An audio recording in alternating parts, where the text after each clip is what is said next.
What's up, ladies and gentlemen? I'm Deeg here, reporting in from the Basementside basement alongside my friend Nick. Nick, say hello. Hey, how's it going, guys? Hey, we're here today to talk to my good friend Nick here about Planetside Forever, Planetside things. We'll have some nostalgia, we'll have some fun, maybe a little show and tell. We'll see. But Nick, before I get too far into it, why don't you introduce the fine folks to yourself? Yeah, I'm Nick. I'm the project lead of PSForever. Uh, I've been working on this project alongside some really talented developers for the past almost 5 years now. Other than that, by day, I work in the game industry. I'm a former professional gamer and streamer for Heroes of the Storm. And then, yeah, kind of quit that and went back to school and started picking up projects like PSForever. Cool, cool. So, what is PSForever?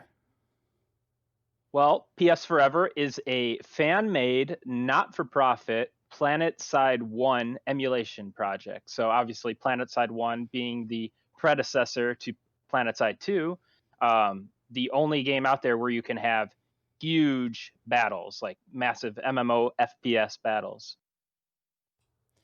Yeah, PlanetSide is seems to have the corner on the market of hundreds of players shooting each other at the same time. Oh yeah, yep. And so PlanetSide Forever, PlanetSide 1 remade. Wow. Why did we need to remake PlanetSide 1? Well, I think there's a lot of history, and there's a lot of people that still love this game even to this day.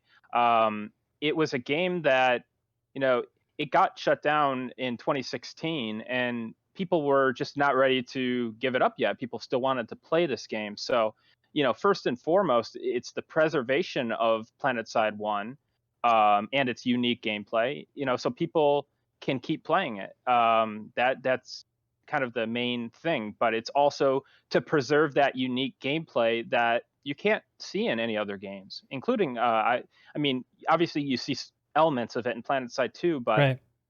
there's still two different games. So preserving that and allowing future maybe even game developers to you know look at PlanetSide 1 and use some of those things, including the PlanetSide 2 developers. So I like that, we preserve it for the players, but also, we preserve it as a piece of gaming history and something to learn from. Absolutely. Let's talk a little bit about what some of those unique gameplay features of PlanetSide 1 would be. Um, so PlanetSide in general is a combined arms game, right? Oh, Hundreds of yeah. players, tanks, planes, infantry, max suits. Um, Beyond that obvious component of it, what would you say it is that makes PlanetSide unique?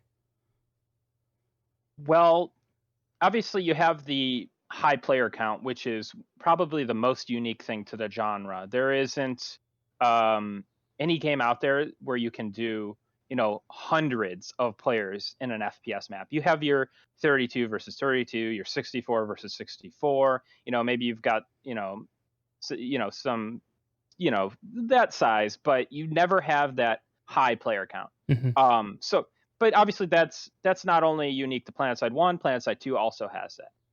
But when you start getting into the nitty gritty of what PlanetSide 1 does differently than PlanetSide 2 is you have stuff like, well, you mentioned that PlanetSide is a combined arms game. One thing that PlanetSide 1 does is kind of a separation of domains. People that prefer to be an infantry fighter can go to infantry fights, and they don't really have to contend with like vehicles. Like in PlanetSide 2, if you're going to a fight, you may have to contend with vehicles, shooting, shelling you and whatnot. But in PlanetSide 1, you kind of have that separation a little bit. You can still have combined arms, but you have the option of playing your pure play style, which is one nice thing. Another really nice thing is the global and kind of just logistical element of PlanetSide 1. You can cut off benefits from other bases by doing strategic like holds at certain locations, Hmm. and you can actually sever the benefit supply line, and it makes a big difference. Like obviously, PlanetSide 2, you see bases have benefits, and they give your team access to certain things, but you don't really have that ability to sever it. They're kind of just gimmies, if you will. Hmm. Whereas in PlanetSide 1, you really have to fight for those, and there are options to remove them from the enemy. So yeah, just a lot more logistics and strategy, I would say. It's a strategy game at its core, I would say. Right? I remember back in the day, one of the first thoughts that I had about PlanetSide 1 when I was playing it, um, was this feels like what it would be like if you were in the shoes of like a space marine in StarCraft, like boots on the ground RTS, which was of course a fantasy we all had playing those games. Like, wouldn't this be cool to play as a shooter? At least I thought that. Oh, absolutely. Even to this day, I still love StarCraft and StarCraft 2. Like I so for me, I love games that involve strategy and involve a lot of thinking. And I think modern day shooters, you have a lot less thinking. It's more twitchy based. And not that I have anything against Twitch, based games. I think, very skillful displays of, FPS gaming is awesome and, should be cherished.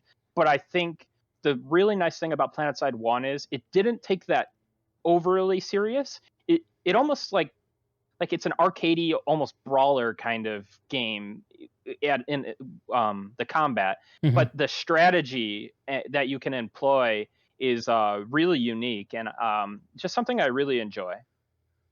Yeah, I think that is very aptly put about it being kind of a brawler kind of feel. Um, Mhm.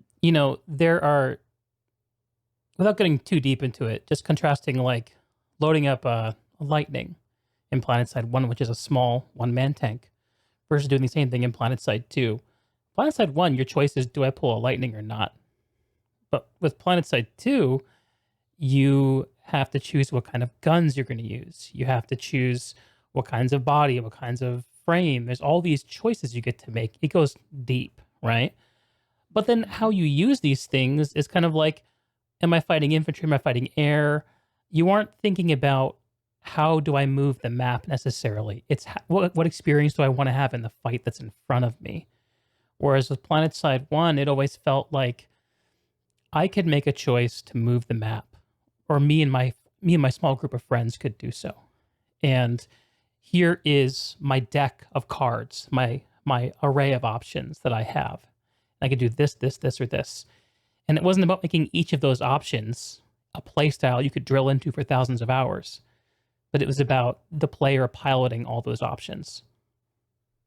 Oh yeah, absolutely. I back in PlanetSide 1, one thing that I used to do with one of my outfits was we used to go to an empty continent, and it would be completely enemy controlled.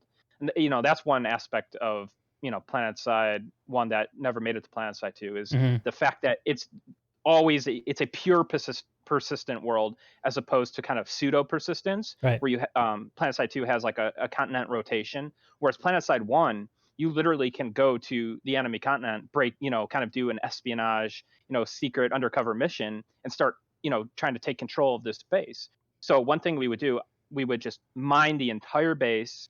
And this was a pretty popular thing to do. Just go to an enemy continent, mine the entire base up, and then hack it and wait for enemies to come in.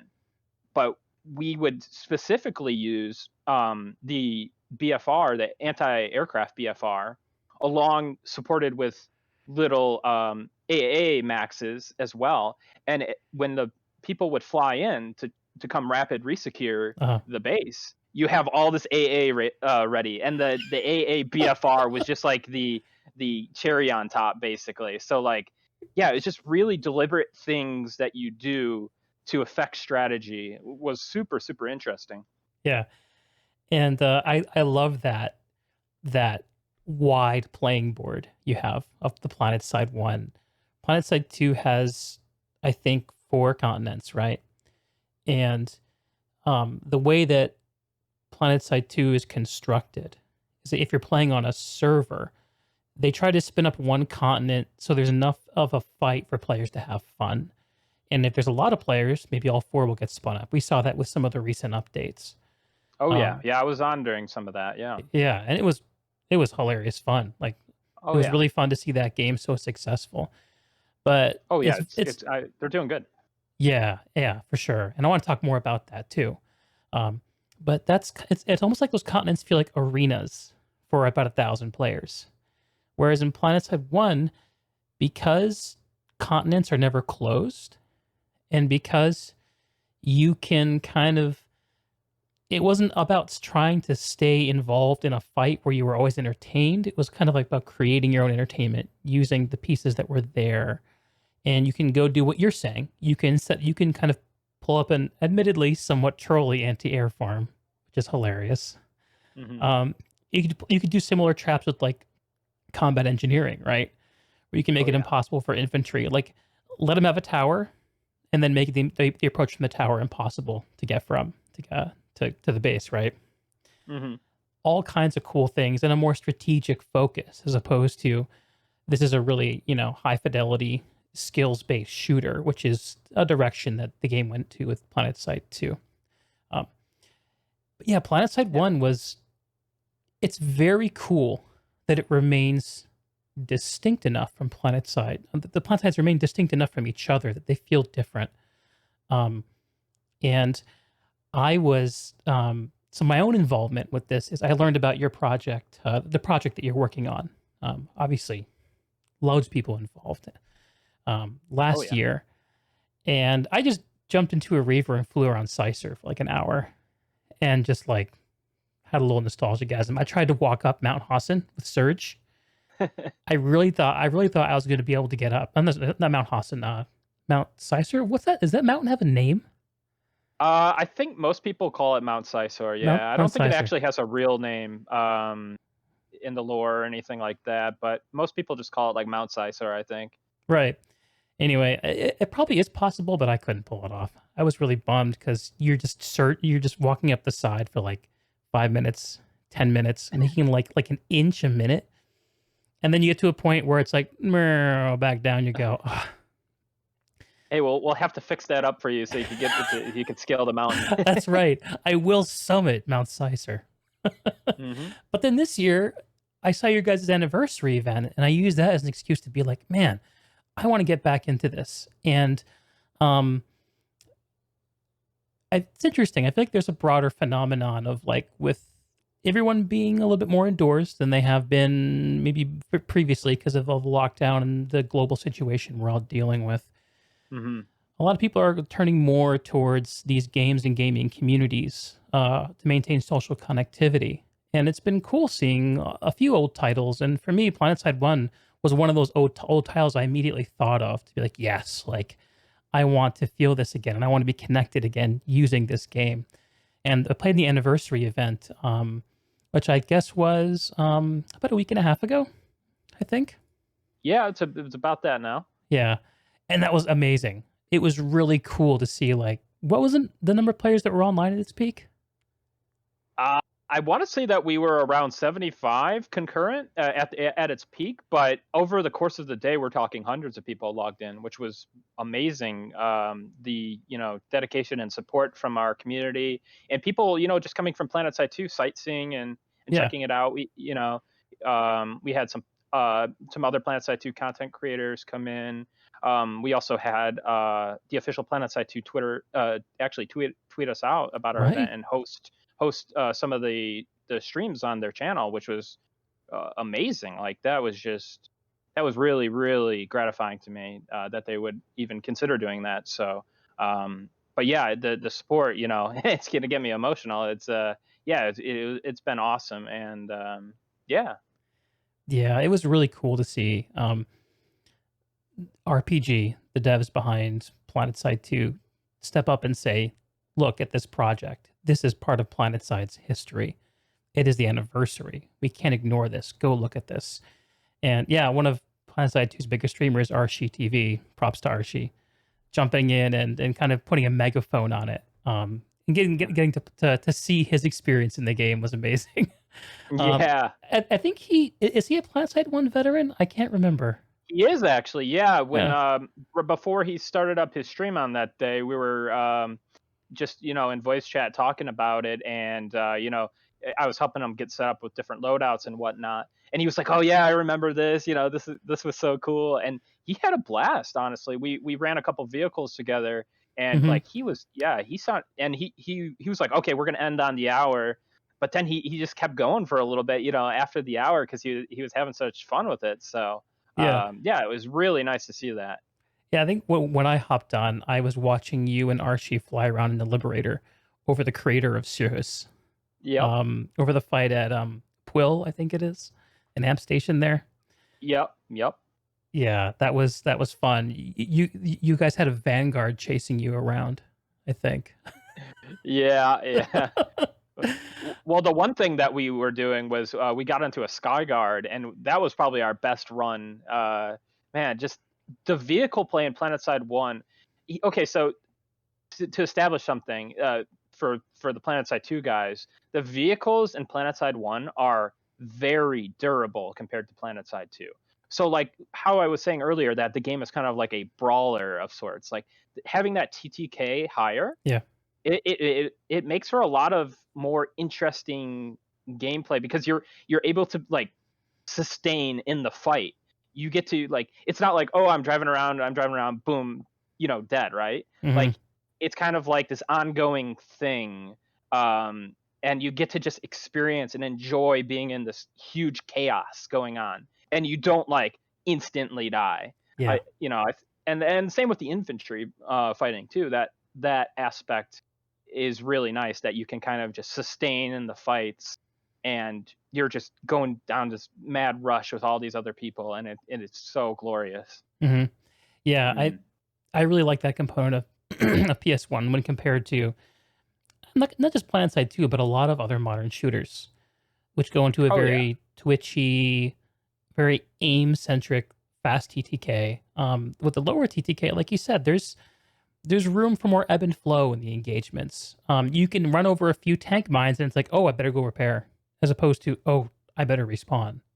You know, Yeah. Oh it's yeah, definitely. very different feel, and part of what I think makes that kind of necessary is the fact that the overall play space design of PlanetSide 1 is a bit more sandboxy feeling to me.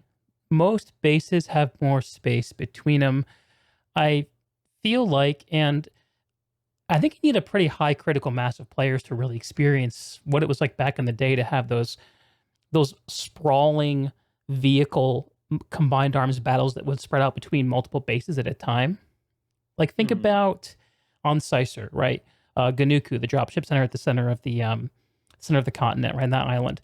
There are two bases to the southeast and the southwest whose names I can't think of, but you would always have. Itan and King. Damn, Those are the only. damn. I can't remember all the bases, but I know those for sure. Yeah, and Yeah. you would have commonly have three faction fights right there because of the Mm. way that the warp gates were situated. It's. I don't want to compare it to the Crown and Planetside 2 because that's a thing all of its own, right? Well, in But the beta, it was before they put in the PS1 beta, before they put in the Lattice, Ganuku was the crown, because everyone was like, "All right, let's go to the biggest continent. Let's go to the dropship center, because uh, like obviously everyone biggest wanted to base, get galaxies, yeah. and yeah, I know it's biggest base, biggest continent, biggest base, and we could get galaxies if we take it." But yeah, that got fixed with the Lattice that they put in towards the end of beta, I believe it was. So. Yeah, I remember that. I remember that when I think it was actually I'm not sure if it was a fan idea at first, but I remember being really active on the forums during the PlanetSide 1 beta and seeing Mm. it like a really great looking fan proposal of it called The Matrix at the time. Oh, okay. Yeah. Uh, I maybe I'm misremembering that, but that sticks in my head. But then maybe I'm thinking about the movie. Um, and yet you were telling me the other day, Nick, that you have a little bit of street cred with regard to the PlanetSide 1 beta. I played in the PlanetSide 1 beta, which I think, gives me some OG street cred where PlanetSide Yeah. is Oh, yeah. concerned. But after talking to you, I feel a little inadequate. Tell us about your experience playing the PlanetSide 1 beta back in 2002, 2003. Uh, so I was primarily at that time, I was an MMO player. I was playing SOE's flagship game, EverQuest, and in that game, I really took to leading raids. Um, which you see in traditional MMORPGs all the time nowadays. And when I went into Planetside 1, I was like, wow, you have this whole command rank system that you can lead squads, lead platoons, lead raids. Especially with the CR5, which is was pretty hard to get. You can Yeah. globally chat to your whole faction. So I actually got not one but two CR5s during the beta, which is kind of unheard of because how long it takes to kind of grind that out. I did find some little tricks to make that easier, but that Ah, no, I tricks. definitely did my fair share of leading and even raid leading, calling like people actually listened was the crazy part. I think it was the last day of beta. We did like just a 500 player raid, like just everybody in sync, just gathered up and all just listened to the CR5s, and it was awesome. What you could do in that game, and just I think there was a lot more like there's a lot more collaboration. I'm not sure the exact reasons why. The Mm-hmm. text chat was a lot more relevant, especially Mm-hmm. back then, and people just. I think another reason for that is the game. It really encouraged you to group. It was really hard to do stuff solo because of Yeah. how the certification system worked, especially back then, and especially in the beta where people were low certification, low battle rank, so they didn't have a lot of certifications. How did You that actually system saw work? how did that system work? Yeah, for certs. You basically started out. Okay, so you would gain a battle rank. You would gain certification points. Basically every battle rank at the beginning, I believe it was. You started with a few, and you could put them into certain things and unlock that ability. But unlocks weren't permanent. If you could get rid of an unlock and you get those points back, but you would lose the skills. And you just didn't have a lot of cert points. Yeah. It's not like Planetside 2 where you have access to everything and then you put points in to enhance what you like doing. You literally just didn't have access to certain things. Mm-hmm. And people had this very specialized, very, very much specialized themselves. So people would, in the beta, they would broadcast like it was like an MMORPG. They'd be like, "Oh, I'm LFS looking for squad. I'm a medic and galaxy pilot," Mm-hmm. and people would, that would be like the backbone of a squad. Like Yes. if you had a galaxy pilot and a medic, whew, that was a big deal because Yeah. the travel times were longer back then. They had only direct link warp gates as opposed to the broadcast warp gate system, which they brought in later. But yeah, man, it was a very unique game back then, even much different than it is now. But yeah, I think some people don't realize that about Planetside One. Yeah. I've thought about what you described a little bit about why the text chat was more relevant and 500 people will be willing to listen to what other people have to say, right? Which in a like playing a modern game like on retail environments seems like kind of crazy. Like what? People are assholes. No one listens to anybody. That seems impossible. That's like a fairy dream that can't actually happen, right? Um, but I've seen things like that from small passionate communities, or maybe not small but contained. Like um an example would be a lot of times when a game is in that beta state, the people who are involved in the beta are usually people who are willing to work a little bit for their experience, because I mean this has changed over the years, but it used to be that a beta was a period where the game was a bit raw and you were exchanging the ability to get in early for the necessity to kind of deal with some of the kinks and help work things out. Now beta just kind of means something different, and we have early access to. Um, but I think that when those kinds of events attract a certain kind of person who wants to have those kinds of experiences, I think you can also have them around very passionate communities like the one that surrounds Planetside Forever and this project now.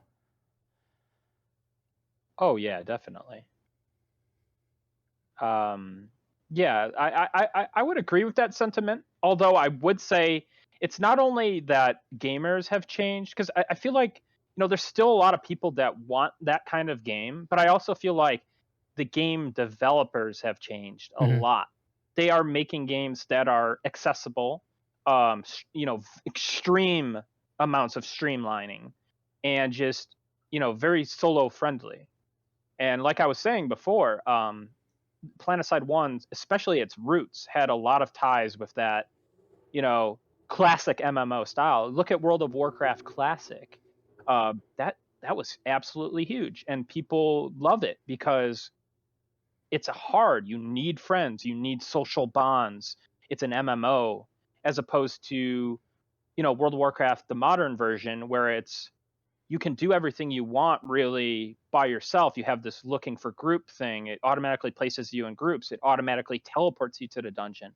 Like read a play side, Planetside 2 comparison.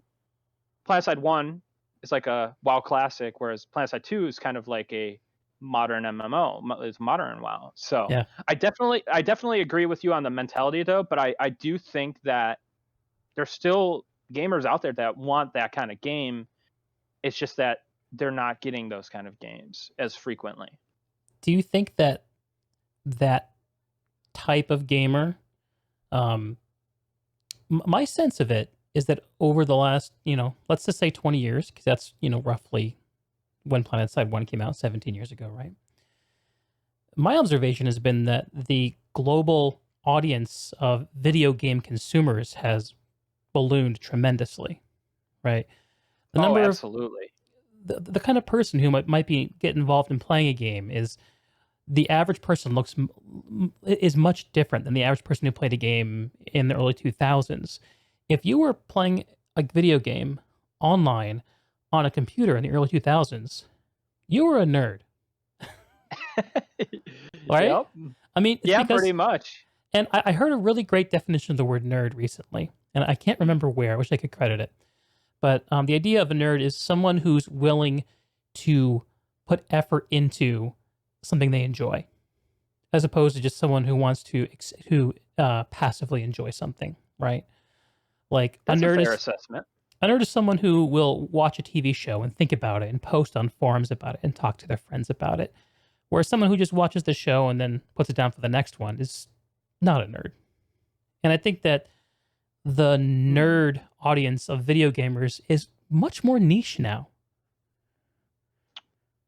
Yeah, I would say that that's debatable. I understand what you mean because people definitely just play games to play games now. Like it just have something to do with their mind. Like Hmm. example, mobile gaming. Like people are commuting. They don't have time to, invest into a game at home, maybe 1 or 2 hours even. Hmm. Sometimes people just only have time to game while they're commuting. They play auto chess or something on their phone, and that's the end of it. Um, but I think the kind of game that Planetside 1 was, I still think you know like systems like the inventory system, right? Like I hear arguments like, oh, you can't do the inventory system nowadays. It's like, yeah, you can. Look at Escape from Tarkov, Minecraft. Like Great children examples. play Minecraft, and it's the most Minecraft is the most like popular game of like what all time, basically, most Yeah. sold. It's crazy. It's a phenomenon, and you have kids like very small children. They got an inventory system. They're crafting. They're doing all these activities within a game. Like so, I think that it's kind of misguided. That that some people would say that, oh, you can't do Planetside 1. I think that I think if anything, the Minecraft shows that you can have major mainstream success with those kind of games. So what you're describing is this kind of idea that if you want a mainstream successful title, it has to be as easy, as frictionless as possible. But that games like Minecraft show us that friction like something that requires you to learn and fail and learn and fail, can be successful at a mass market level. Yeah, because well, there's a difference between the types of failures that you would experience. Like Minecraft, yeah, you have to learn and do all these different things that are not straightforward sometimes, but you have a lot of room to do them. It's not super It's not very unforgiving. punishing, right? Okay, and say let's talk about Planetside 2 for a second. Yeah. You log into Planetside 2 and then you go up against like 3 KD heavies, like there's no progression of like learning and just That's very suddenly punishing. beating them. That's the most punishing thing you can possibly imagine. Yeah. Like that's like playing against professional FPS gamers essentially. Mm-hmm. And some people will just never be that good. And that's my kind of core issue with Planetside 2 is it focuses too much on the combat, and some people will just never be at that level of combat Mm-hmm. and Twitch gameplay. Whereas games like Minecraft or Planetside 1, you don't have to be a Twitch gamer, but you can use your brain to kind of overcome that. You can Mm-hmm. you can use strategy to overcome mechanical deficiencies in your Mm-hmm. gameplay. Whereas in Planetside 2, I mean, yeah, you have some options here and there, but that's not the emphasis of the game. The emphasis of the game is combat, and the combat is very twitchy and skill required. Yeah. Yeah, Planetside 2 does do a good job of letting you know where you're bad. Yeah. Uh, it's a beautiful, great game that I love. I love both Planetside. Yeah, You know, and I sorry, I just want to say I'm not here to bash Planetside 2. I think that what Rel and the team are the direction they're taking the game is good. It's good for Planetside 2. But I just feel that Planetside 1 has a, valid reason of being in existence. Now, obviously, Planetside 1 has its fair share of flaws and reasons why that you can't just put out Planetside 1 remaster and it's suddenly this mainstream hit, right? Like Planetside 1 obviously has I'm sorry, issues Nick. of its own. I'm playing the VOD you sent me from from the event, and we just got a great close up of the max gun bug. You know what I'm Oh, yeah. talking about? Yep. Actually, did you see the Archie clip actually? I don't think I did. Hold on. Let me send you this. This is the best version of that. But yeah, that bug is the best bug I've ever seen in a game. For those not with the pleasure of having the video, there's a great bug in the a current version of Planetside Forever where maxes, which are the infantry sized mech units you can play as, have these guns that are meant to be on their arms, but for whatever reason, the guns are coming directly out of their crotch. Which crotch maxes. Yep. I mean, which I think has a beautiful poetry to it. Yeah. Yeah. That one, that's a bug that I'm not in a hurry to fix because it warms my heart actually. Me too. Me too. And I want to go back to what you were saying, but I just had to take a moment for that. So you were talking about what the Planetside 2 devs are doing. Yeah, I mean, this is a whole subject into itself we could tunnel into. I think I want to save it for later, but just to hit it at a high level, Planetside 2 is in the middle of maybe a rebirth, based on getting a whole bunch of new resources on the team. They're bringing in a whole bunch of elements that I think actually really call back to Planetside 1. They're bringing back stuff where there's more strategy you can use. They're bringing back stuff that calls back to the actual game Planetside 1. Like they've been teasing a new weapon, the Punisher, which was a Planetside 1 gun, kind of a jack of all trades, master of none weapon. Mm-hmm. So, yeah. I was going to say something about the direction and their latest update. specifically the base modules. This is something I was Yeah. actually kind of, just in my spare time, I was like, oh, maybe I'll just jam on some PlanetSide 2 ideas. And one of my main ideas for the game was a total revamp to their benefit system, and also something similar to what they're doing with the base modules. And I really, really like this, because we were talking about this earlier with PlanetSide 1. Hmm. Is one of the greatest things about PlanetSide 1 is the benefit system and the ability to cut off benefits, cut off that supply line of benefits Hmm. to your enemy, and going to acquire those benefits are a huge boon. So if that is integrated into PlanetSide 2, that could make the game a lot more strategic. Yes. And I think that it would, yeah, it would be a very, very good thing for the game, assuming that everything works out for them with that. But yeah, no, I really like the direction of that. There's some other things I could talk about. I really want to see more different continents that feature different gameplay, like Desolation, the Outfit Wars continent. I love Yeah. that continent. I Yeah, want it's to play great. that in the real game. Yeah. Um, I don't want to play that, once a month after, having to do this like organized grind. I just want to play that on a Tuesday, maybe Tuesday Yeah. night, just Yeah. for an hour. Let's just do a scrim. Like, yeah.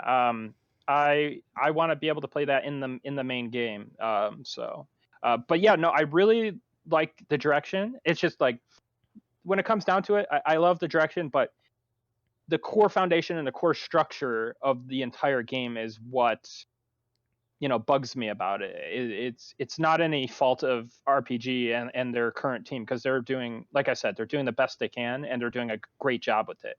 I just feel that on a foundational level, I would be more interested in something like a PlanetSide 3. Like, what are they going to do with that? Can they make that core structure more like a PlanetSide 1? Can they make it more like an MMO, as opposed to just kind of like that Battlefield side that people kind Hmm. of try to allude to. Yeah. Yeah. Yeah. And I mean, well, there, it seems like there we are seeing manifestations coming out of the current studio as it is today that are bringing back that feeling. And I like the idea. I mean, you and I are, I think, members of the same choir here, maybe saying in different parts. We both love the strategic gameplay of PlanetSide 1. We see the virtue in it. We like PlanetSide 2, but wish it could be more than just a skills contest, which is Mhm. good, but there are games that do a better job of it. They're games that do a great job of being a really pure skills contest that PlanetSide 2 can never compete with. Oh, absolutely. And that's typically one of my major, like, when I feel like having a debate about PlanetSide 1 versus PlanetSide 2 kind of days. It's like, yeah, there are games out there, AAA games, that focus on that. And obviously they don't have the player counts. Battle royales are starting to get up there a little bit Mhm. in terms of player counts, but you don't have that combined, arms, huge. PlanetSide 2 has strategy Yeah, and, it and has a and pretty cool sandbox. tactics. Yeah. Yeah, and it's a sandbox. Like, we're not trying to discredit them on that, but there's varying levels of it. And Mhm. PlanetSide 1 just is, it's very strategy focused. Yeah. So It seems like, just to kind of maybe put some words around what we've been talking about, PlanetSide 1 is kind of like PlanetSide 2 is concerned with giving you very interesting toys that you can play with for a very long time. Whereas PlanetSide 1 is more concerned with giving you interesting outcomes and interesting results in the world that you can kind of play with. But the toys are maybe not as deep, not as fulfilling to use over and over again. Um, like there's a lot more space. Like if you want to specialize in infantry in PlanetSide 2, that's a huge domain of expertise you can gather to be a really well-rounded infantry player. But in PlanetSide 1, there's less to being an infantryman. Um, both good, and I like when the two move towards each other. Right. PlanetSide 3 is a word you invoked, which I was wondering how far we get into this conversation before that word came up. Which I think is yeah, a mystical idea that we all. I think everyone has a different version of PlanetSide 3 in their heads. what is this is skipping ahead a little bit, but since you brought it up, what does Planetside 3 look like to you? You know what? I've I like to jam on ideas a lot and make like little cute design documents and all this Uh-huh. stuff. There's honestly like 5 to 10 different ideas for a different MMO FPS that I can think of. Okay. It's absolutely crazy, and I think there are so many options for Planetside 3, or just throw out the name Planetside 3 for a second. Just a new MMO FPS, because this genre just doesn't have games. It's got Planetside. It's Planetside 2. You had like World War II Online, which is kind of like an old school Arma MMO. You've Uh-huh. got games that are kind of like it, like Foxhole, which is like a top down, you know, Arma style. But you know what? To me, Planetside 3 has great gunplay. It has, great combat, but it focuses on teamwork and strategy, and it's inclusive. It's not something that you have to be a good FPS player to enjoy. It's not something that you are going to, get run out of the game really fast because you're getting farmed a lot. And all there is Um, to do is shoot. Right. And if right, you can't shoot good, exactly. what's the point? there Yeah. there needs to be more. I feel like there needs to be more activities in the world outside of combat. Planetside 1 kind of does this, but not spectacularly, I would say. What are some There's not examples of like, that you would say Planetside 1 does? well, galaxy piloting, Yep. ant, doing ant Yep. runs. And to some degrees these do exist in Planetside 2, but um, combat engineering is, like, people really, I think, underrate the combat engineering system. It was just really truly special in Planetside 1. Like, it it was more, it was less like grandiose than like the Planetside 2 construction system, but it had kind of a similar effect. It was more about, it was kind of added to the sandbox element of like enhancing bases. Right. Like, bases in Planetside 1 are just like these like living, breathing things. There's whereas in Planetside 2 they're kind of just a map where you have like, standard objectives. Mhm. Planetside 1 bases are more alive, and combat engineering allowed you to enhance those bases even further to make them Mhm. even more alive and more, defensive locations. And I think, combat engineering is just one of those great things that you can do. Now, in terms of Planetside 3 adding additional activities, some people may invoke PvE, some people may invoke, some kind of, leveling system, or, more in-depth leveling, or more in-depth class, progression, or something along those lines. Um, you know, Maybe more, going all in with the construction part about it. Um, it's so hard because these games are so complex and they have so Yeah. many features. You really have to just come up with a vision that works and then just kind of run with it. Um, I think the best thing that Daybreak can do for Planetside 3 specifically is, because they still have that audience of people that liked Planetside 1. They're out there. They exist in Planetside 2. They maybe aren't playing Planetside 2. But I think if they can, combine the best elements of Planetside 1, combine the best elements of Planetside 2, and then come up with some new, fresh ideas and just make it one cohesive package, that would be the best result for Planetside 3, I think. Best of all worlds. Hmm. And do you think that there's an audience do you think that the audience of untapped Planetside fans is big enough to make a game like that successful? The core audience, as a like yes, because though the Planetside 1 and the Planetside 2 fans that will latch on to Planetside 3 Mhm. will form a big enough core audience that you can start onboarding people from outside of Planetside, Mhm. and kind of getting them to stick into it. Like the concept of Planetside 1, Planetside 2, and Planetside 3, I think is a compelling thing. It's just never been executed for the mainstream and enough people yet. there are issues, even technical issues, because Yeah. obviously, PSForever, this is a technical project. So there's a lot of technical considerations and things that people don't really think about. Think about the performance of Planetside 2 or even Planetside 1. It's just unacceptable. Like On current gen basically, hardware, both games ran like butt when they exactly. came out. And, Yeah. uh, SOE games have always kind of been like you know, like you said, the kind of the nerds or the geeks, the people that are early adopters, the people that have like really nice computers and stuff. But look at Blizzard. Look at Blizzard. They make everything run on a toaster. Look at Yeah. League of Legends from Riot, runs on a toaster. Hmm. These games are extremely accessible, and a lot of people want to play PlanetSide 2, but cannot. It's just not accessible due to performance reasons. And I think that's another very important thing that they have to do with PlanetSide 3 or any MMO FPS. You have to emphasize performance. If Hmm. that means stylized graphics, if that means, making the game not look as good, that is more, like, sad to say that is more important than the game looking amazing and, only running good for a certain amount of people. Hmm. The performance is like the number one thing, and that accessibility. Hmm. Yeah, if people can play it on their college laptops, like that's a huge litmus test for any game that wants broad acceptance, I feel like. Um, and of course, there's the whole idea of portability to consoles, Oh which yeah, yeah. Console. Look at every battle royale.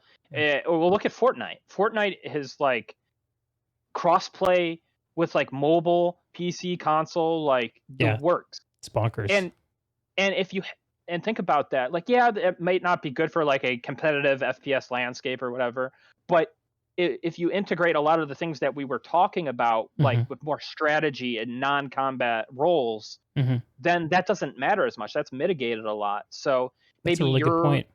maybe you're on your phone coming home from work, and you're gonna set up combat engineering at these bases Oh so you can yeah, reinforce these bases. yes. Maybe you're not good at shooting because you're on your phone, but then you get home and you're like, oh, you're like a 3KD 4KD player, and then you're like ready to gun people down at that point. Uh huh. But yeah, but no, it's actually kind of crazy. I think John Smedley, he talked about doing a like an app for PS2 where you could like call down orbital strikes and Uh do huh. like cool stuff that you're not necessarily playing the game, but you can impact the Still be in game. the world. Yeah, in Yeah, some way. so performance, you know, platform accessibility, and maybe even cross-platform, because cross-platform is getting huge now. Like Yeah. everyone's doing cross-play now because Sony and Microsoft are finally seeing eye to eye because of games like Fortnite and Yeah, other that was a big huge games. threshold to cross to get those two Mm. companies to want to play together, literally. Oh Um, yeah, yeah. and of all the games that would be good candidates for softening that barrier between the platforms, which I think can rightfully exist for very competitive games, where there is a big difference between controlling a game with a controller versus a mouse and keyboard. Let's be honest. For some games, that's very important. For Counter Strike, if you're playing on a console, do you want to be matched up against people with a mouse and keyboard on a PC? No, Probably absolutely not. not. But PlanetSide, maybe it's okay.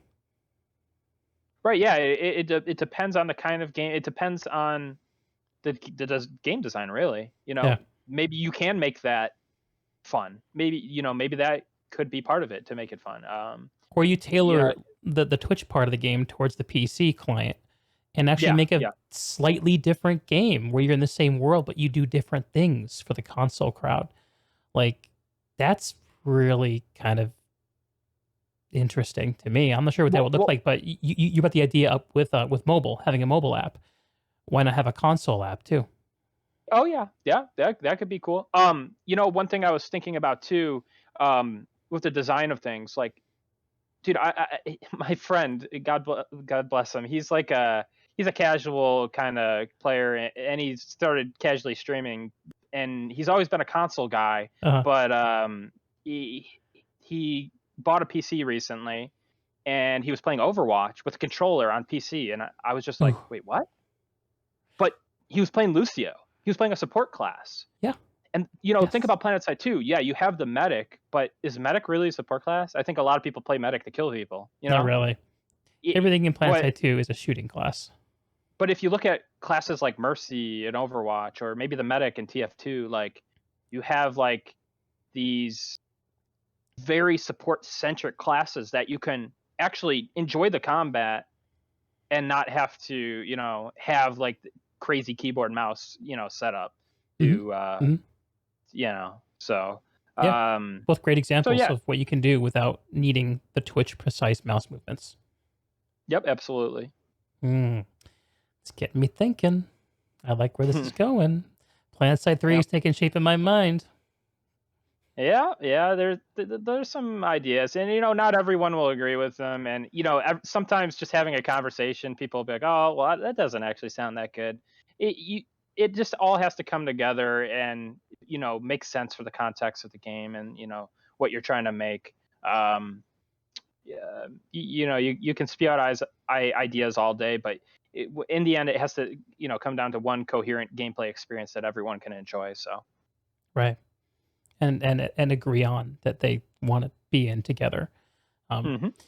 yeah, I really love where, like one of the bits about I think Planetside 1 that I think a lot of Planetside 2 players have been almost a little weirdly nostalgic about across the years was the idea of a sanctuary, and they finally gave Okay. us one in Planetside 2. What was your thinking on the sanctuary? How did you feel about it?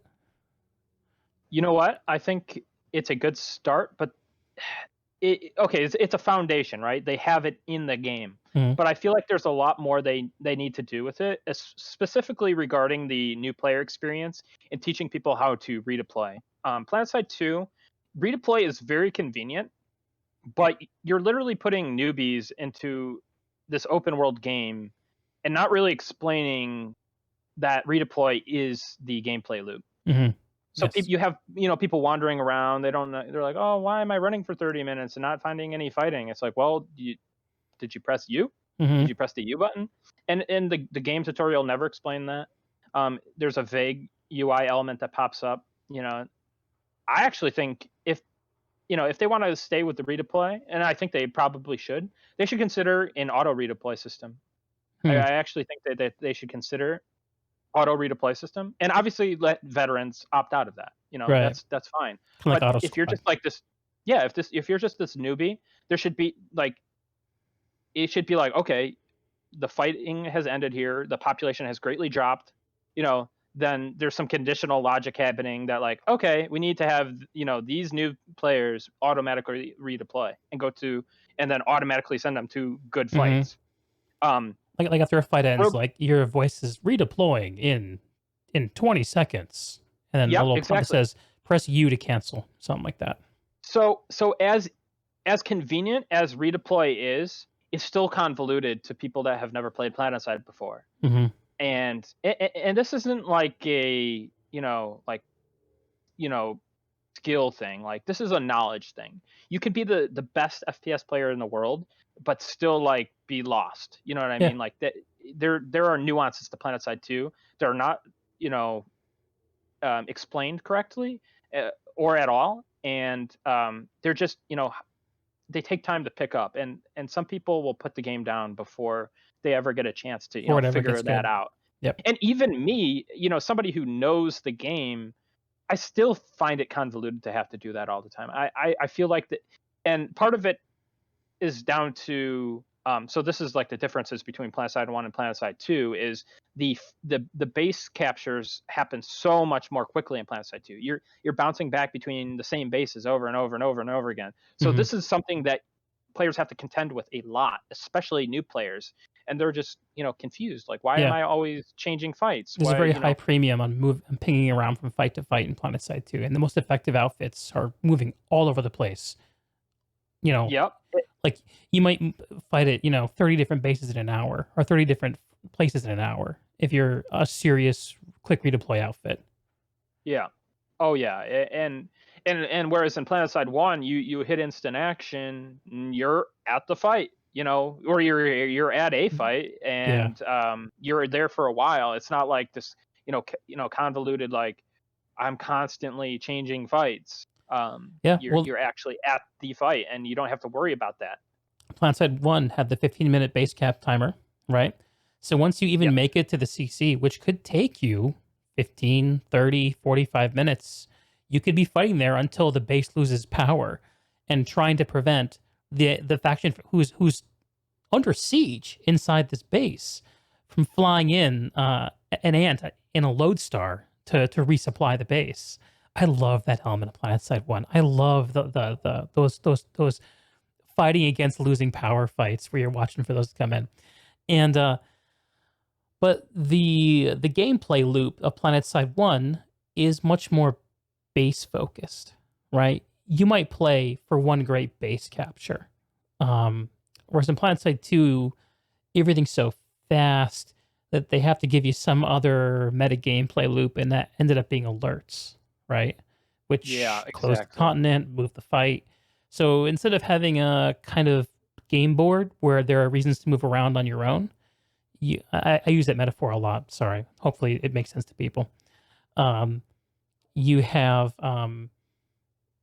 it's almost like you're hopping between servers for a shooter game. Like, well, Oh I'm gonna. yeah, absolutely. Yeah, yeah. Some people have said in the past it's PlanetSide 2 is this over glorified team deathmatch shooter where that you're basically, changing maps all the time. You have this quick match at a base, then you go to a different base. But the Mhm. problem is when you're fighting on the same continent, you're bouncing back to these same bases over and over again. So it kind of the pool is a little bit, weird how that works. But another problem with that too, to me, is um, like I was saying, like the bases they turn over too fast. The accomplishment of capturing a base feels greatly diminished. In Planetside 1, it feels awesome to capture a base. Like it feels there's a lot of finality to it. It's kind of like alerts. Mhm. Like you were saying, you know, I would equate capturing a base in Planetside 1 to winning an alert in Mhm. Planetside 2. Yeah. Um, but yeah, it's I I really like that about Planetside 1 that you have that kind of siege element, and Planetside 2 bouncing around all over the place. It's convoluted for beginners, and it doesn't feel great all the time. But yeah, that's Mhm. just my. Mhm. Do you think that rede I mean, I feel like redeploy is like the tip of a very complicated the tip of the iceberg of a very complicated question about how to organize your game. But there has been a lot of criticism in PlanetSide 2 of the redeploy mechanic. Um, and do you think that that criticism is well founded, or I think you probably have a pretty unique perspective on it? And I'm curious what you think. If the game was like Planetside 1, yes, it would be a legit criticism. But as we said, like, the bases turn over very fast. It keeps you in the action. And Hmm. I even said they should double, like I was just saying earlier, I think they should double down. If they're going to keep, the and they really can't change Planetside 2 so much. Like Right. the bases are ingrained, the mechanics are Capture ingrained. They can't, timers. Yeah. yeah, yeah. They can't just like, yeah, next game maybe, but right now Planetside 2 is Planetside 2. Redeploy is part of the game, and for a good reason. They need to keep that in, and like I said, possibly double down, do the auto redeploy system for beginners. And if they want to make a game like Planetside 1, then they should have it. And that game shouldn't really have redeploy. Um, One thing that I really liked about Desolation was that map was designed to not have redeploy. That Right. is really cool. I want to play more maps like Desolation. I So want yeah, let's talk about I want a Desolation a game to little be like bit. Desolation. Yeah. So Wait. do you want to talk about Desolation for a hot minute? Yeah, sure. I'll talk about it. So like Desolation is the the small continent map that outfits get to fight on who qualify for Outfit Wars. Outfit Wars, which is the new meta gameplay loop for PlanetSide 2. That's giving it. I think you and I had a when we were on the PlanetSide anniversary event, we were both up late playing and half zombified talking to each other about both these games. Yeah. And one of the things I remember talking about is how PlanetSide 2 needed something like Outfit Wars to give fighting a meaning. because without having because continent alerts are not, there's nothing about them that's intrinsically interesting and intrinsically motivating, right? Right. Um, so that was my feeling. I think I can't remember what it was you said. What do you say to that idea? To be honest, when I was playing the Outfit Wars qualifiers with B-Way, the first one that required like 40 plus hours of grinding, Uh huh. taking taking bases were at times boring, but at least the mental, like the things that was going on in my head was like, yes, I actually care about this base. I want to, like, I'm having fun fighting over these bases because there's a reason to fight It over them. means something. It meant something. Yes, that was great. Now, to creating an arbitrary reason to do so, like that doesn't feel super great, but at least you had that aspect of I cared about what I was doing. Right. It was in there and in the game, and I really liked that. That felt nice. Um, Although I would say, getting back to Desolation more, Sure. um, basically how you play Desolation is different than how you play Planetside 2. Like there are some similarities, sure, like but having like the bases not have respawns, like you can only have the soft spawns at bases, and how you can play that Planetside 1 style of getting an ESF ejection seat and everyone just go bailing on a base and Mm-hmm. then holding the base sometimes without respawn. Mm-hmm. That's what you did often in Planetside 1. Right. Planetside 2, it's kind of like a meat grinder. Like, yeah, you still have point hold outfits and stuff like that, but They have the Planetside 1 had a exception to lot the more rule. of, Yeah. yeah, exactly. So I feel like the gameplay on Desolation gave me Planetside 1 vibes at times. Mm-hmm. It was still obviously missing a lot of what that was, but the activity that you actually, what you do in the map gave me a lot of Planetside 1 vibes, and I really like that more than the core Planetside 2 gameplay, because it just gave you so, like, it wasn't so meat grindery. It was like, I'm okay, I need to travel here. I need to, move around the map. And it really emphasized moving around the map more and using, other than just pressing U. Yeah. Like it is not just read to play. It's like I have to move around the map and do smart things, and that's kind of what Planetside 1 was all about. So I love Desolation. I want to see more maps like Desolation, and I want them to be in the game. I don't I don't want to play Planetside 2 style of continents. I want to play Desolation. If honestly, if Desolation was in the game, I'd probably be playing a lot more Planetside 2. Mm-hmm. But it's a once a month tournament, and you know, and that's the crazy part is it's something that almost has a more casual vibe, but they're giving it to the hardcore players, which is kind of backwards to me. Like Yeah. they're rewarding the kind of more hardcore players to play kind of more casual map, which like I don't understand it, but Yeah. I I, personally I think that Desolation and that might be kind of a proof of concept for what they want to do with PlanetSide 3. I think it's a proof of concept, and maybe one of of a little vertical slice, but we'll have to see. that's exactly what I was just thinking. I have this little voice in the back of my head whenever I see something new come out for Planetside 2, because I really believe that for whatever reason, the decisions being made for Planetside 2 right now are much more in line with what's good for the Planetside franchise than they have been for a while. I don't know what that reason is, but I see it. And, we've heard the word Planetside 3. It's not just been uttered by the fans. I'm pretty sure Andy Seitz teased Planetside 3 as, an eventual, maybe someday goal, right? Yep. And it would be silly of them to not say, hey, let's try to make this successful and let's try out some ideas for the game we want Planetside to be and see what works. Um, that makes sense to me. Oh yeah, absolutely. And one of the best ways to further test that is obviously new maps like Desolation.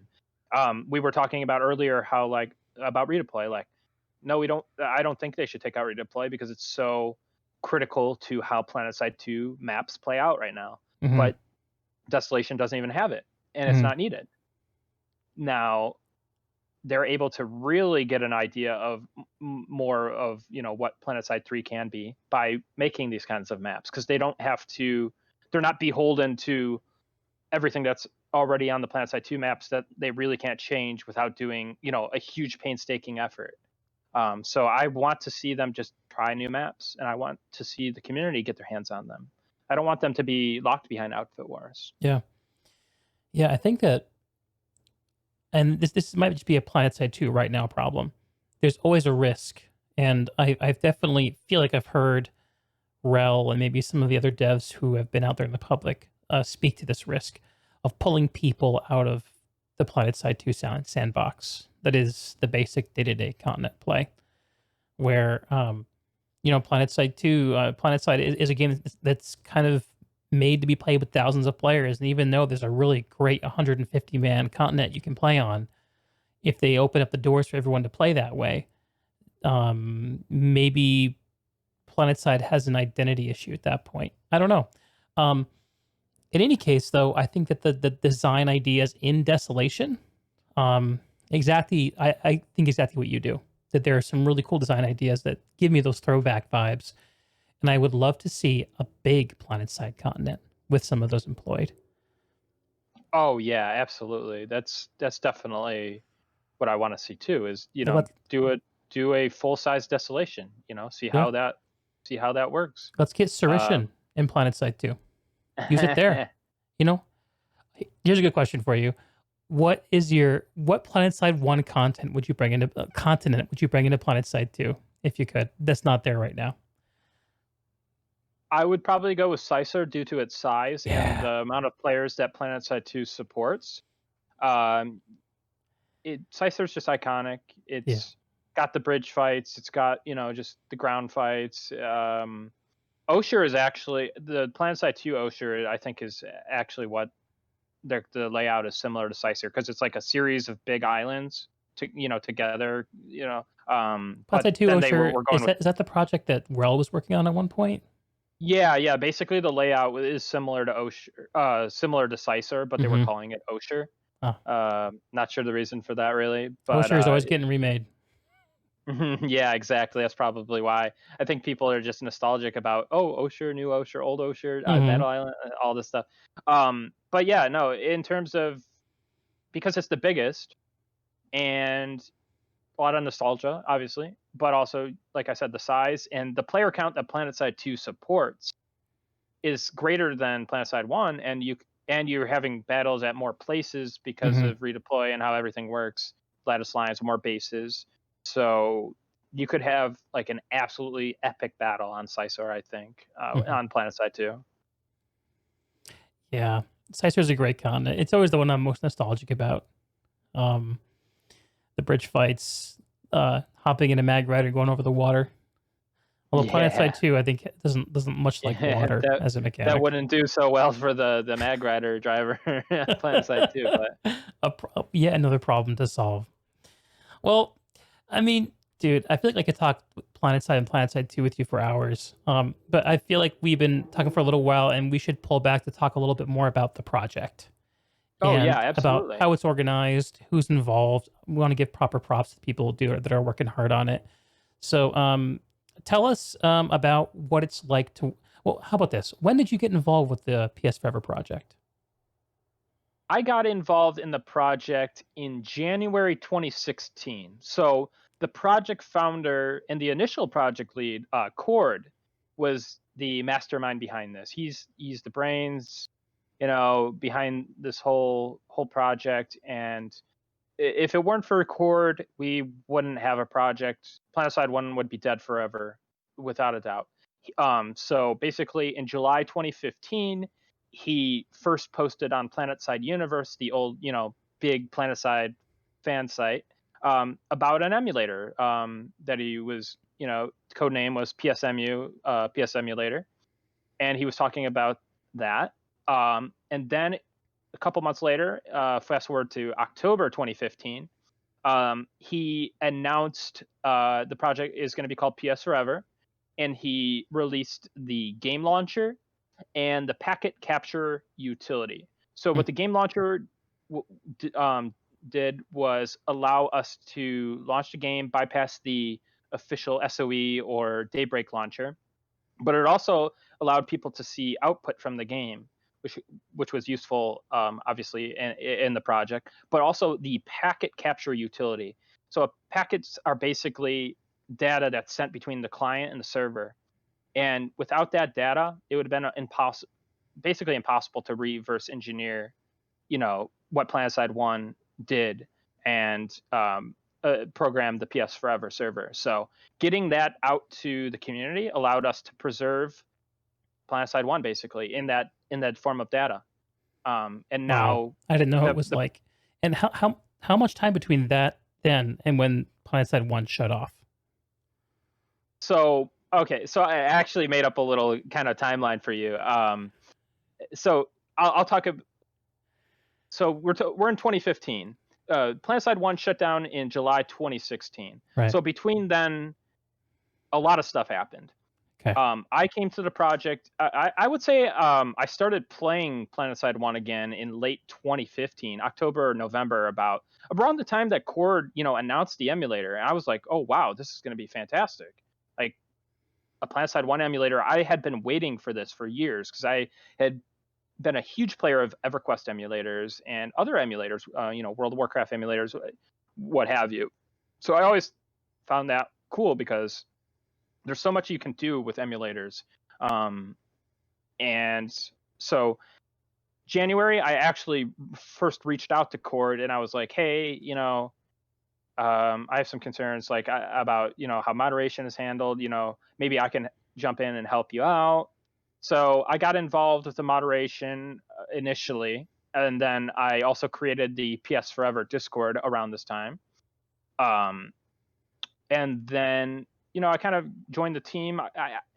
I'm not the best programmer in the world, I'll tell you that much. I do a lot of things with code and the project in a technical sense, but Hmm. I'm not one of like the mainstay server developers. Hmm. Like full on, like that would be mainly Cord, Fate JH, Mazo.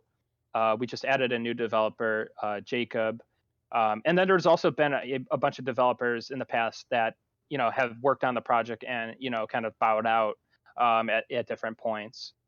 But getting back to the kind of the timeline, it was around February 2016 that we kind of figured out how to attach a real-time debugger to the client and basically unlock some old GM commands that were not deprecated. So we were able to essentially create our own anti-hack system for Planetside 1 Live. And Huh. it was around, yeah, exactly. So basically we It were needed able it to, at that time. yeah, yeah, it was dead, 0 players online all the time because of people that would just log in and kill everybody instantly. Hmm. So when we were able to lock these people out, Planetside 1 started seeing people again. It was That's cool. awesome. And in fact, we got up to like 50 concurrent every day at its peak, which was like, that's even more than PSForever numbers currently. Hmm. Um, and like, it was just awesome to see the game alive again in all of its glory. Um, you know, um, and basically it was, so we peaked out around then, and then Daybreak in June of 2016 said that they were going to shut the game down, which was really disheartening. You know, uh, the game was seeing success, not success, but it was seeing life. It was Yeah. seeing life. It was seeing people playing it, It had having a good a time. stable core of people who were logging in every day. Yeah, and we were having events that had 100 to 150 plus people, like upwards, several hundred over a course of a weekend, and that was amazing. But then, like, in the height of our triumph with stuff on PS1 Live, that's when the shutdown notice came, which was really like, it's just really sad. But so July 1st, 2016, the game shuts down officially. Um, And for a while, we didn't have much to do. Started experimenting with modding the client. Creating my own gameplay modifications. Employing game design, my own kind of like a hobbyist game design thing for me to do.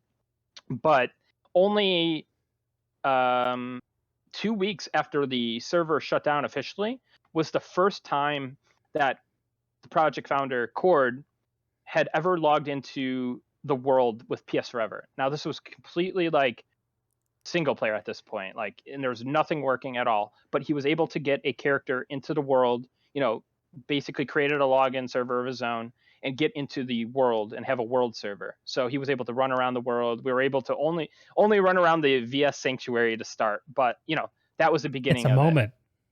Yeah, it was a huge It's a moment. big There's one. Breathe still a that YouTube sanctuary video. air. Yep, exactly. So let's fast forward to about March 2017. Now Okay. that's a little under a year later. Basically, that's when PSForever first became playable in March of 2017, which was fantastic because that was 2 months before May. And as you know, May is the big Planetside month. So we Mhm. were able to continue the Planetside birthday event tradition. And basically, there was never a year that went by without Planetside 1. For the birthday at least. So that was awesome. That's cool. And it was pretty cool. We had an homage. This is my idea. It was an homage to the final battle of Planetside 1 Live, where we fought on Ishinder, the three-way Giru, Irkala, and Hainish, I believe. Mhm. Those three bases. That's where the last battle of Planetside 1 Live took place. There was like 300 plus people on for that. Mhm. So that's what we set up for the event, which saw over 70 concurrent, and we're talking like 3 years ago Mhm. for the project, and that was really cool. Um, so sometime after that in 2017, um, I kept working on mods and stuff, and I would actually run some successful playtests of like custom Planetside mods, which was really, really cool. Mm. And some of these mods we later integrated into PSForever as quality of life enhancements. Some of the more like experimental stuff, obviously, you didn't want to put in because that would, be kind of a different game. Um, Couple examples. the main quality of life enhancement that PSForever has is the weapon swap times. The original weapon swap times on Planetside 1 are dreadfully slow for modern standards. And it was one thing that we felt really the community is in total agreement on this. Everyone loves the new swap times. But some of the more experimental changes, I did faster run speed. I rebalanced some weapons, not rebalanced, but almost redesigned weapons. Because Hmm. one thing that people complained about a lot was um, the cone of fire system, how that works. So there was, some tweaks I was making, and we were testing. Just a small group of trusted community members. These were never really full on public, but that was, that helped me get more involved in the project. Modding, doing game design things. Obviously, I've been the, kind of QA lead on this project as well, like the lead tester, and documenting all of our bugs and whatnot. But getting that game design part in too is really appealing to me because I've always had interest in game design Mhm. and have done a lot of kind of hobbyist stuff with that. So being able to like work on Planetside 1 as like a designer, that was like a dream come true, even though if it it was on a small scale, with just our just our community and our project. That was really, really awesome to me. But yeah, and then Made your own mark on Planetside 1. I mean, that's actually in the game people can feel. That's gotta feel yeah, good. and there's there's more I want to do too. So end of the timeline here, very briefly, just May 2018, May 2019, and May 2020. We've held events every year. We haven't missed a single year, and looking forward to May 2021 too. Damn straight. 18 years old. Uh, yep, 18 years, legal. legal now. But so I know one thing we were talking about before the stream is my long-term project goals, Mhm. and I have a couple to throw at you. Sure. Yeah. So obviously the main goal is preservation. Obviously, feature complete everything that Planetside 1 had. That is the main goal of the project.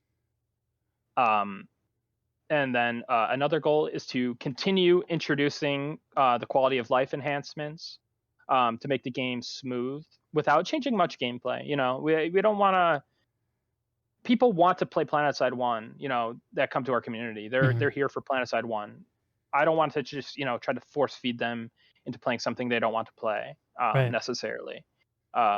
Changes have to be supported by the community. Although there are options to do modding stuff that doesn't disrupt the rest of the world, or maybe an experimental server that we've been talking about. Mhm. So that's not out of the question. What are a And couple of another, things off the top of your head that come to mind as experimental mods? uh, I would say more drastic quality of life enhancements that may affect the balance. Like, for example, max units in the game turn dreadfully slow. Mhm. Dreadfully slow. One of my mods would make the turning the same rate as infantry, because if you don't have a mouse with like DPI settings, you're kind of at an accessibility problem there. Right. It's just impossible to play, and Yeah. people are Yeah, So and it's just DPI switching wasn't really common in oh 2003, yeah 2004, but now no it is. yeah, exactly. So that's one thing. That's more of a quality of life. I guess for like full on mods, it would be more stuff with the gunplay, because everyone complains about the gunplay. Yeah, Like that's the first complaint most people have is, "What is yeah, this?" and that goes for any complaint about Planetside 1. What custom things can you do to make it better? Right. And that would be that. As a Vanu Um, player, I'm gonna put my hand up for, a restoration of Lasher 2.0. oh yeah, oh man, the lasher is like the most convoluted thing that's ever been designed for Planetside. I tell you, Not it's like surprised.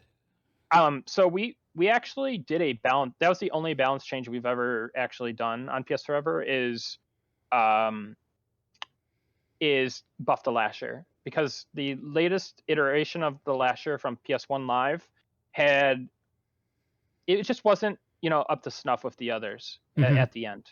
It had seen buffs, it had seen revamps, it had seen nerfs, and so it eventually got to this point where it was a revamped version, but then it got nerfed. So then the MCG and the mini chain gun and the jackhammer were just so strong, Yeah. and the lasher and longtime Vanu veteran players were complaining about the lasher. And I found a way. I actually looked at the math of it, because any good game designer is going to look at the math of things. And I basically figured out that the lasher, if it was not lashing, it does the same DPS as a cycler, a medium assault rifle. Mhm. So that doesn't match up. So the thing with the lasher is it doesn't lash within 5 meters. So if you're fighting Oh, within 5 meters, where 99% of heavy assault fights take yes. place, then you're basically a cycler that has yeah, it's A not good. a So cycler that's not hit scan. exactly, and the cone of fire and bloom of the lasher is actually the worst of like any weapon in the game. Yeah. It's so inaccurate, That's one of the most and that's actually infuriating things is you have a TR ping you with a mini chain gun from 10 meters away, and then you can't land a single orb with the Lasher because the COF blooms. that's another mod change that I was looking at, is looking possibly at removing that penalty, is like damage penalty affecting cone of fire. But then that's a kind of a trait of Planetside 1. Maybe there's ways that we could mitigate that issue for certain weapons like the lasher. Yeah.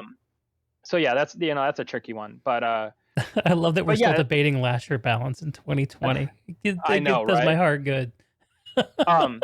So basically what the balance change on PS Forever for the lasher is, we waived the 5 meter thing. Cool. Yeah, so it lashes basically immediately, Okay. and that's powerful. That means it can do a lot more damage close range. Um, okay, so going back to my long-term project goals, so we talked about obviously feature complete and full preservation of the game. Mm-hmm. We talked about quality of life.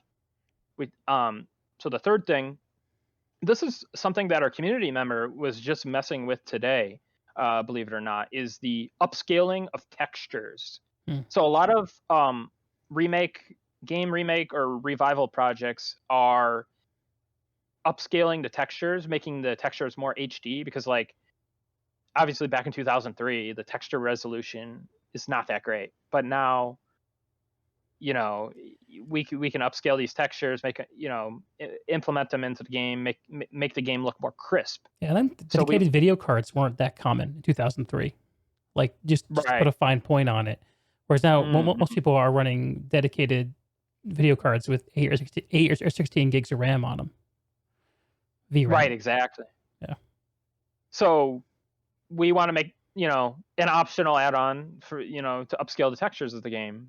We have a utility to do that. There's a lot of AI upscalers like srgan, for example, that you can upscale the textures of certain the textures of the game. So Hmm. that's something that we are looking at doing, and some community members are taking on the call of duty. That's cool. But yeah.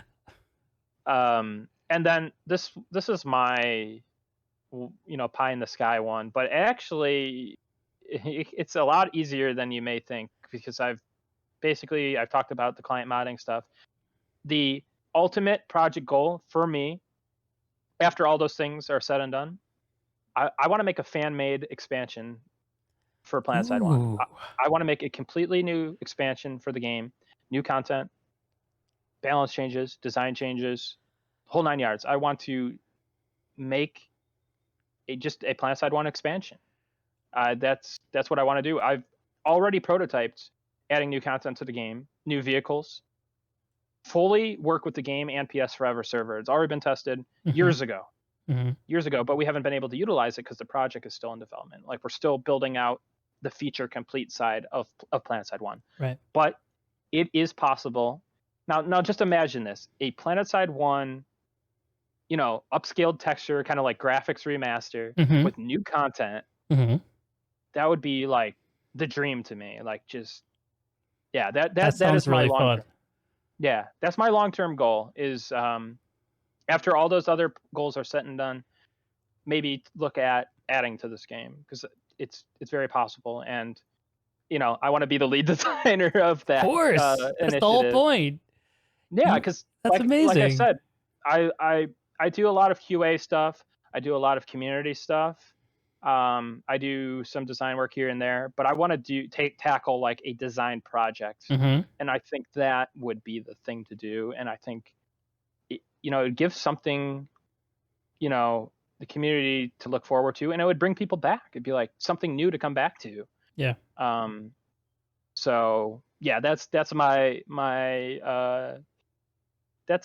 long term goal, my main long term I goal. love it. You But heard it here first, folks.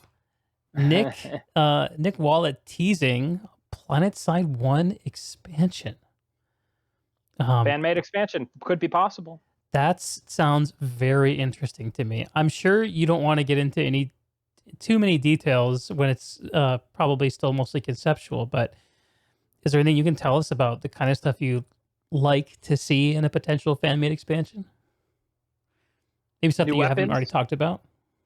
new weapons, Mm potentially revamping how certain weapons work, hmm. Mm hmm. maybe a whole class of how weapons work, namely projectile weapons. Obviously, we had this conversation before, I think, on the Yes. Planetside event day. I don't like how projectile weapons work in Planetside 1. I think they're basically there to serve as a counter.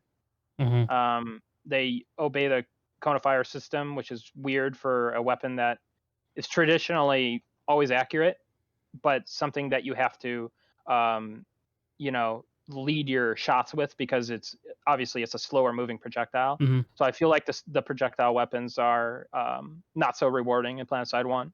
I think, Mm hmm. revamping a class of weapons, but also adding new weapons. Adding new weapons to the game. Obviously, new vehicles. That's one thing that I've actually prototyped. Um, as just a fun little experiment, there were some vehicles I prototyped. One I call the Firefly. It's a Mosquito variant. It's essentially Mosquito that doesn't have any weapons. It's like the Fury, or not the Fury, the Wraith. Oh. It's essentially the Mosquito Wraith. That's all it is. It's a scout aircraft, no guns. If you're wearing an infiltration suit, you're able to cloak it. Mm. So that's one little, and this isn't like, oh, this is going in. That's just something I prototyped. And Mm-hmm. I want to consider doing, some fun new vehicles. Another thing I prototyped is Galaxy Gunship variants. Uh-huh. So like the Galaxy Gunship, I think we called it Mjolnir. Um, Good name. it had the Thunderer cannon on it Oh, instead of like the jeez. ground pounders, and then the Halo I love the Galaxy sound Gunship. of the Thunderer guns in Planetside 1. Oh my god, It's they so are the most. iconic. I, I like wake up in sweat and PTSD whenever I hear that. Like that, the Thunderer is actually the scariest sounding, and it's not only the sound but the actual effectiveness of the cannon itself against, Uh-huh. especially against infantry, is just Just like insane. brutal. Yeah, and then the Halo gunship is the Vanu sovereignty variant. Uh-huh. It has the flux cannons from like the Thresher and the Oh, Aurora yeah. on it. Those So are it's like, so great and flavorful. The pew, pew, pew, pew, pew, pew, pew sound. I yep. love that. And obviously Galaxy gunships are that's actually what I consider more. I think they're even more overpowered than the BFRs ever were. I think they're the actual. I looked at, so like I said, a good designer does their math, and Mm-hmm. I was looking at the DPS of a Galaxy gunship, like the hit scan one, like Mm-hmm. basically full on hit scan. It's slight slower projectile, They have but like Reaver guns on them, like the 20 mils. Is that what they are on the dude, they're no, Galaxy? they're like Are they bigger way no, caliber? they're higher. No, yeah, they're bigger caliber, and Oh, the wow. DPS of them is higher than a Vanguard main cannon. I'm pretty sure, Okay. and Each they have two, one and they or combined? each one, each one. Yikes. And Strong. you have a you basically have one of the side gunners and tail gunners can always be hitting the target, so it's Mm-hmm. actually one of the most overpowered things in the game. Also, it has like 10,000 effective health, essentially, the Galaxy gunship. Yeah, speaking to um those much bigger health pools for everything in Planetside 1. Everything's on the battlefield longer. oh yeah. But the Galaxy gunship takes the cake. It's like, like Galaxy gunship single-handedly can just like kill an outside fight. And I feel like, oh, that's another thing, like stuff like the Reaver and Galaxy gunship are a little oppressive. Something I may want to consider reining Yeah, in Reavers later. are. Totally. Yeah, because they kind of ruin the ground vehicle fights a little bit. Yeah. So something I'd consider reining in. But Air to ground was one of those things. Also, what about Mosquito infantry farming? That was one of the things that I always thought was a little yeah, that's strong. But at least like mosquitoes are really like, you can blow them up a easy lot to scare easier. off. Yeah. Yeah. Another thing I would consider looking at is like maybe the AP ammo, how that system works. Yeah, Um, right? It's a bit of a weird, feels like maybe not underutilized, but underuseful system in the game. That was always my I may, impression. yeah, I may entertain the idea of maybe just rolling it into the white ammo, or see how that works, Oh, or interesting. some other idea, to make it more effective or more useful, because people don't use it really. Yeah, People just have AV weapons, especially right now on PS4ever, because you don't have you just have all the certifications currently, so right. there's no reason to use it. Yeah, I think like it takes like, is it what, one clip of AP jackhammer to take down a max or something like that? Do you remember? Uh, I'm not sure on that one. Does sound familiar, but AP Jackhammer is one of the most effective Right, of the right. AP. Yeah. I was just imagining what it'd be like to be in a max suit post AP roll in, where every single jackhammer is an AP jackhammer. Just thinking about that. It would probably require changing the maxes slightly too, and Yeah. that's also something that a lot of people complain about. I feel maxes are valuable to the game, but I feel like their design and balance is a little bit counter. I don't know what the word for it, but it just doesn't feel right at times. So How would maybe you move the looking at needle on that? so one of the things I tested was actually that was actually one of the things I did test is rolling the AP into the normal ammo and see how Mhm. that works Mhm. to make the max. But the maxes had that full turn rate, so they were like a lot stronger, and Oh, you interesting. also couldn't counter them with decimators as hard. I think I made it so Yeah. decimators did less damage to them because Uh-huh. decimators are kind of the hard counter. I don't want there to be hard counters. Like, okay, this is my theory on counters in games. I feel like counters, especially in games where you are the unit, you are like you want to have fun and meaningful interactions. You don't want to get hard countered by some guy. Right. I feel like soft counters is a better way of doing that. Okay. Um, And how would you so differentiate between a hard and a soft counter? hard counter is basically like think about like when Maxes got two shot by decimators on Mhm. PS1. That's like super hard countering. But Mhm. think about when you take a mini chain gun against a white ammo mini chain gun against a Max. Like you're not killing that thing. So Right. like the Max in that situation, the Max extremely hard counters just some guy that doesn't have AV, but he gets hard countered by somebody that does have AV. I want it to be more soft countery. I want the Max to be a soft counter to that infantry. I want that infantryman to be able to utilize skill and maybe run him around in circles or whatever he has to do. Um, Skillful play to overcome Mhm. that counter, And that this soft counter.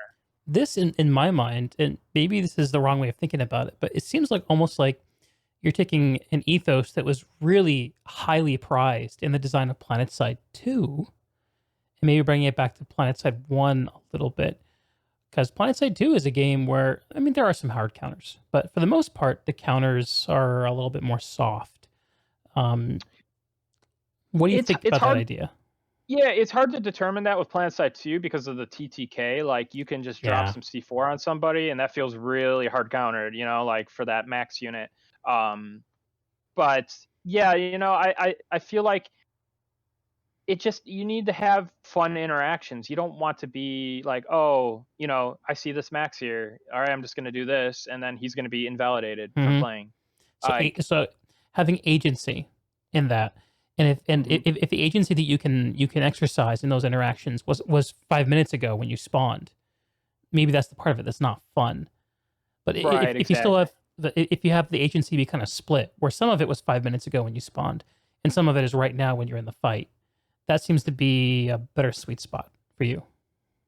Yeah, yeah. So I play a lot of like real-time strategy games, and obviously real-time strategy games they have hard counters. Like if you're using Psionic Storm against Zerglings in Hmm. StarCraft, like, well, good luck if you're those Zerglings, right? They get like one shot basically. Yeah. But when you're taking that into an FPS game where a player is controlling the unit, like that doesn't feel good. That's not a fun interaction to be, say you're that Zergling against that High Templar. Like Hmm. that's not a fun thing. So I think when you have games like Planetside that are simulating an RTS, but you're having real players play the units, you need to be more careful about how counters work. And I feel that um, yeah, basically you need to you want stuff to be effective against things, but you don't want to have it too effective. Oh, so the PlanetSide 2 analogy would be what they did to Burster Maxes. Mm. Early on in PlanetSide 2, the Burster Max was insane, like the beta. Like you just boom, aircraft done, just done. Yeah. But now they've see the thing though that they've nerfed it so much that Burster Maxes like I feel like don't do too much. They aren't even a soft counter against air. Like they're just Yeah. like an option to kill air. You Yeah. know. One So burster is I not worth much right now. yeah. So basically, it's all about finding that balance where something is considered a counter, but a skilled player has a way to do something about it. Hmm. And if they are a combination of luck and skill, they have a good opportunity to do something about it. So that's what I first envision for a Planetside 1 expansion or mod. Uh-huh. And stuff like the projectile weapons, like you were talking about, like projectile weapons in Planetside 1, they're basically there to spam people, Hmm. and they're not very skilled. It's a low risk high reward. I want it to be a high risk and even higher reward. Hmm. To use, say you have a rocket rifle and it's kind of more like a traditional rocket launcher. Ooh, I Well, like that idea. you better be good at aiming. It's going to have a high damage direct hit. The splash isn't going to be as big. It's still going to be there, but But if you miss, it's it's going to be very about punishing. Yeah. Yeah. yeah, exactly. High risk, but very high reward, and a Mhm. high skill weapon. That's what I want.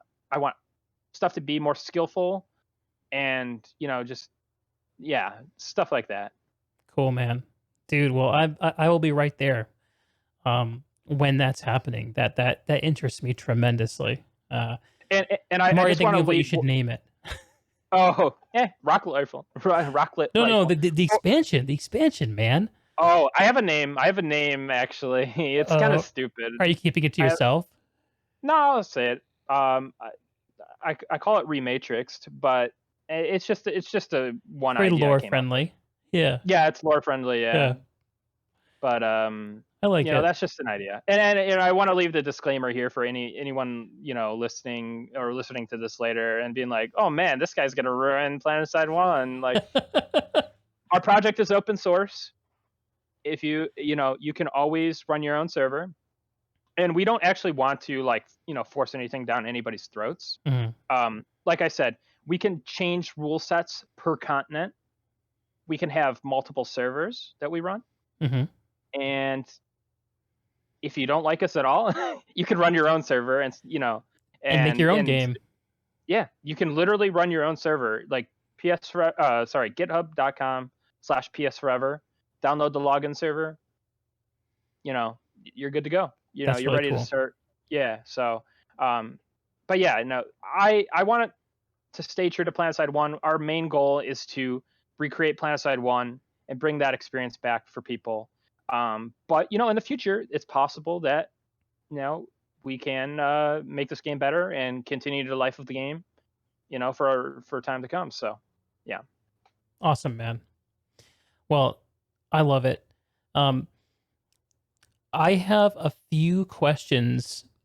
So I put it out there to the PS Forever community for anyone who wanted to submit a question to hear you answer, and I got a few responses. Do you have time to answer a few? Oh, absolutely. Cool. Let's have a look at a few of them. Okay. This question is from Dank, and Dank wants to know um, what we can expect from Planetside Forever for the rest of 2020. So the rest of 2020. Okay, so this is actually something that I've already established. Essentially, there are a number of we had stability issues going into this year's event. We literally, like, a day or two before, figured out a huge crash fix. So Very up until this timely. point, yeah, like literally days before the event, I was like super worried. I was like, man, like, are we gonna have to just like cancel the event or just like downplay it, or Hmm. what are we gonna have to do?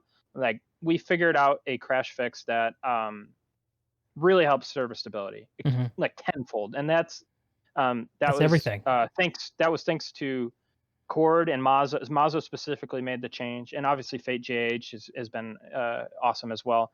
But yeah, the development team, our main engineers, server engineers, figured that out. Okay, so going back to the question, what what miles? I just made a new milestone for our project internally, and it's basically called gameplay. What did I call this? It's like gameplay. We're basically gameplay fixes, stuff that's pertinent to the actual gameplay of PS Forever and Planetside One. Stuff like, there's a bug in the game right now with like flak damage is not doing as much as it's supposed to. Hmm. Stuff like the radiator isn't working yet.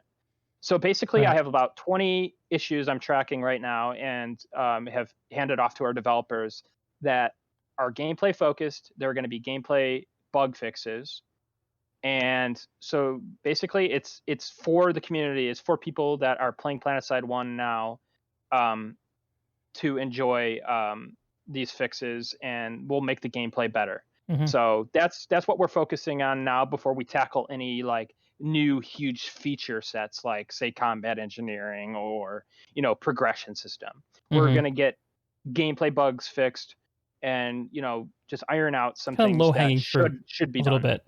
Yeah, low hanging fruit is exactly the words I use for it. Yeah. Sure. Yeah, that sounds good. You mentioned combat engineering and progression systems as things that are out there in the future. How hard are those problems to solve? Combat engineering. So obviously you have Spitfire turrets. You have Spitfire turrets are AI turrets, and they also need to know the location of things in the map. Right now, the server has a pretty narrow understanding of the map.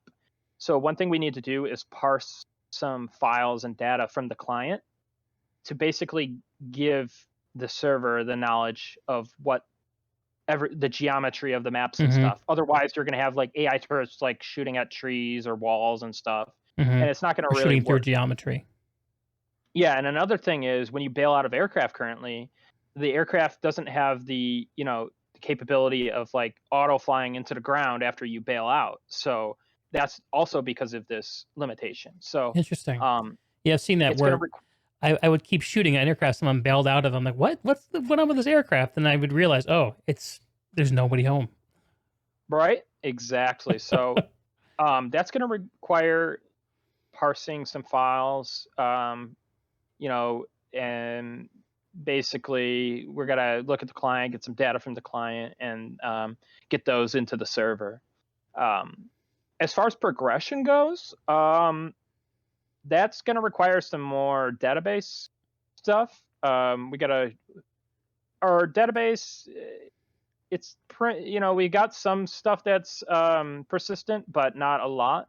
There's actually a whole checklist I made of persistence things we And need just to to check off. contextualize this, Planetside 1, like you were talking about a while back, has a whole RPG-like progression certification system where you start as a baby planet man who can't do a lot, and you can pick up this and you can pick up that, kind of like progressing through a talent tree in a fantasy MMO. Right now, if you play Planetside Forever, you get everything. You get the whole sandbox, which is not what it was. There was a time in Planetside 1's life, right, where you could get basically everything if you played enough. But I think that, Nick, you're of the mind that the more whole approach to that problem is making sure that people have real choices to make as they're progressing their characters, right? Yeah, absolutely, and that's like a huge part of the game. And actually, when they introduced Battle Rank 40, a new battle rank that you could eventually get up to, that unlocked all certifications. And when people started getting that, it really made it not so great, because you suddenly had these people that are just super soldiers essentially. Yeah, that's kind of what you have in Planetside 2, is everyone has access to everything, and you don't really have to be dependent on other players. But one of the greatest things and every about faction Planetside 1, too. yeah, exactly. And one of the greatest things about Planetside 1 is that you had that, dependency on other people, and you kind of specialized and you were known for certain things. So getting that back is key. And also just having the carrot on a stick of progression. People want to have a reason to log into the game. As sad as it may sound, having leveling up in progression, it's important. Even though people don't want to do it all the time, It's in everything. Every single game has embraced that system, and for good reason. Yeah. People love it. Yeah. I love it. It's a way to get people coming back and playing every day. So it gives meaning to the experiences you're having every single day. Like, if I know that if I play hard today, I could unlock advanced hacking, that gets me excited. Advanced hacking is one of my favorite things about Planetside 1 that didn't make it all the way into Planetside 2. Yeah, definitely. So, having that progression system will be nice, but it's going to require some, taking a look at the database and taking a look at some other things, and again, I can hear all the details going through your head. Like, you very clearly have thought this through, and I don't want to get too bogged down in that stuff. I definitely am excited to see when you start tackling those things, because those are two obviously pillar elements of Planetside 1 to get to that state of Planetside Forever being feature complete with the original. And let you start working on that juicy expansion. Yeah. So this is kind of related. Here's another question from the community. What keeps you motivated to keep doing this work? Passion, absolutely. Passion and just love for this game. I you know I have played a huge different catalog of different games, genres, but Planetside 1 specifically is still unique to me. It still has not been replicated in any game, including Planetside 2. And, you know, keeping that alive is important to me. Keeping the dream alive, but also passion. I love working. I work in the game industry now. This project actually, you know, motivated me to join the game industry. I've only been in the industry for about 2 years Oh, well, so you've been now, doing but this longer than you've been doing your work in the game industry. Like your yeah, paid work as opposed to your passion work. exactly, yeah. It's been about 5 years now, and my paid work too. I actually do it for passion. Yeah. You don't join the game industry to make money, folks. Like I'll tell you that right now. But yeah, it's all passion. It's I just love this. I love doing it. I get a great amount of enjoyment out of it, and that's what motivates me to do it. There's nothing to gain monetarily out of doing an emulator for a game that you can't make money off of this. You can't. The game doesn't even have an economy, so you couldn't do any kind of shady stuff with PlanetSide either. Like Hmm. certain other emulator games, people are making money off of that because they're selling items, they're selling money. PlanetSide doesn't even Yeah. have an economy, so there's nothing to actually make, um, you know, legal or illicit or legal. So Is that something that um, could interest you if it was technically feasible at some point? Like, say you did make an expansion and maybe you wanted to sell a hat. Would you do it? no, actually we don't even take donations for the server. Oh. Um, this is I want to make this project as pure as humanly possible, because obviously we don't want to step on anybody's feet over at Daybreak or Rogue Planet Games. That would be the worst thing in the world. Hmm. We've never been motivated by um, those kinds of things. And in fact, another main motivation point, and this is some of the other developers, especially Cord, I would say, Cord started this project because he wanted a fun application of the programming language Scala. That's actually one thing that's unique about the Planetside Forever project is we're using this modern programming language, a Java-based programming language called Scala to make our server.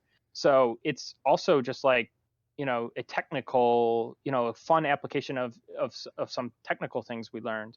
And Hmm. like I said, I got into the game industry because of this. So I've learned a lot of things just working on this project. So not only is it a source of passion, fun, but it's also a source of learning and personal enrichment. And I think that is, one of the greatest things about the project as well.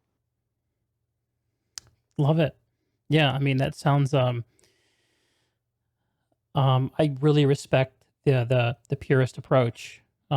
You've obviously really put the principles of the game at the as the highest motivation, which is, I mean, if you want to get involved as a fan of a fan project, I don't really see a better I don't see a better way, a more exciting way to because like you were saying, where there are projects out there bringing back old games or people using it to make money, and knowing that your intentions are just to keep the game alive, makes me want to be a part of it.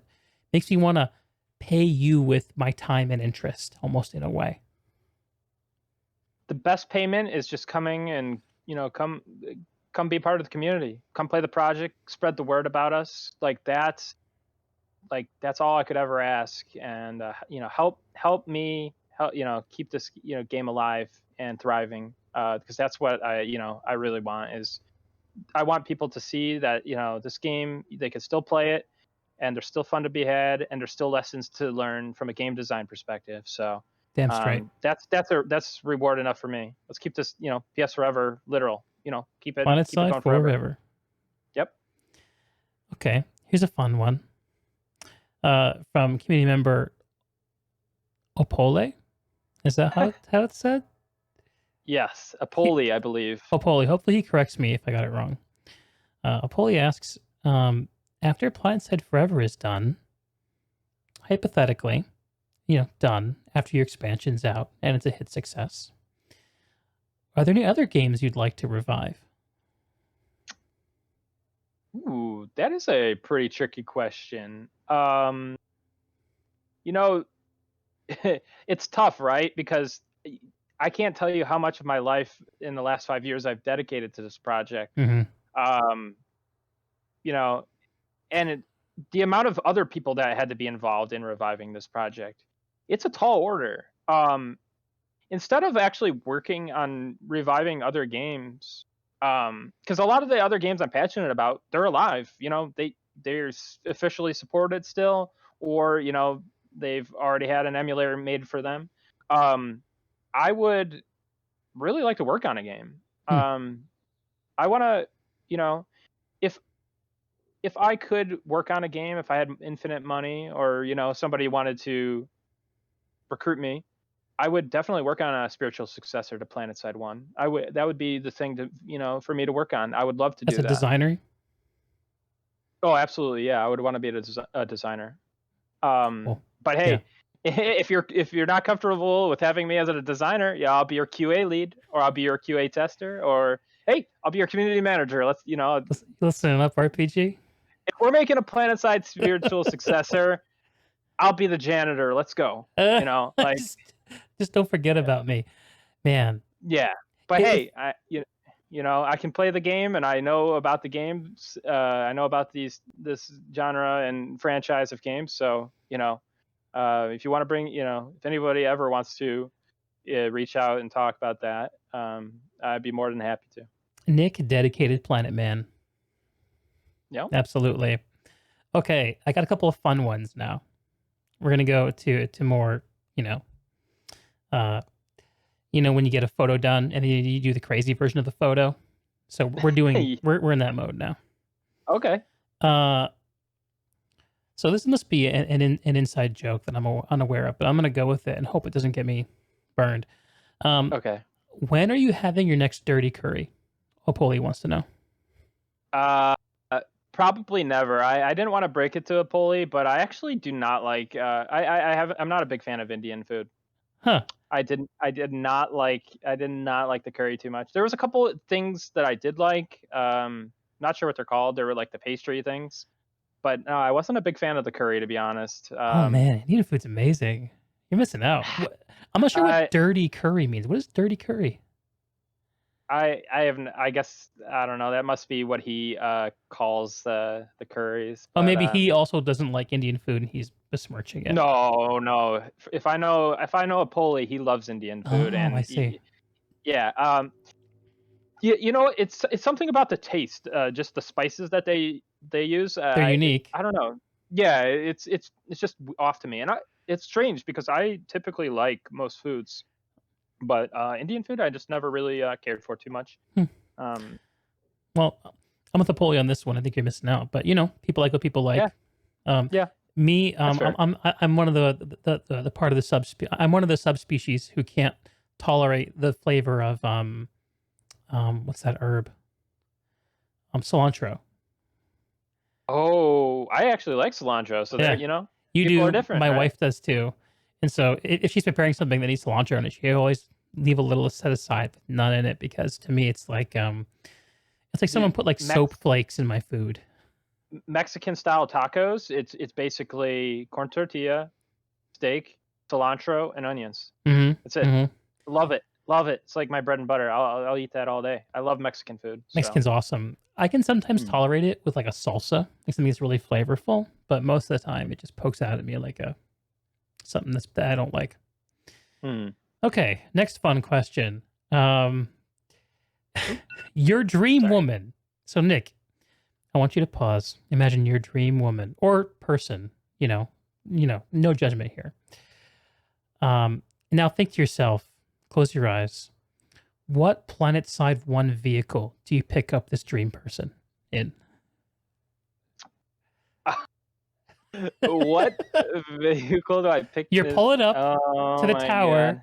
Your dream date is about to walk out. What vehicle are you rolling up in? Can it be a flying vehicle? It just says vehicle, so I think yes. Yeah, I'm really partial to the Phantasm, you know? You can kinda be low key and, if you're speeding, you might be able to, avoid any, speeding tickets. You got the cloak system. But hey, the dream woman, would be my fiance. So, but yeah, Maybe you no, should the just ask. Phantasm. Yeah, maybe just ask your fiance. Yeah. See what they say. Is your fiance supportive of your work on the Planetside One Forever project? She is really supportive. And the amount I work on it is kind of ridiculous at times, and sometimes, like I spend too much time on it. I do admit, but she's been super supportive over the years. So supportive.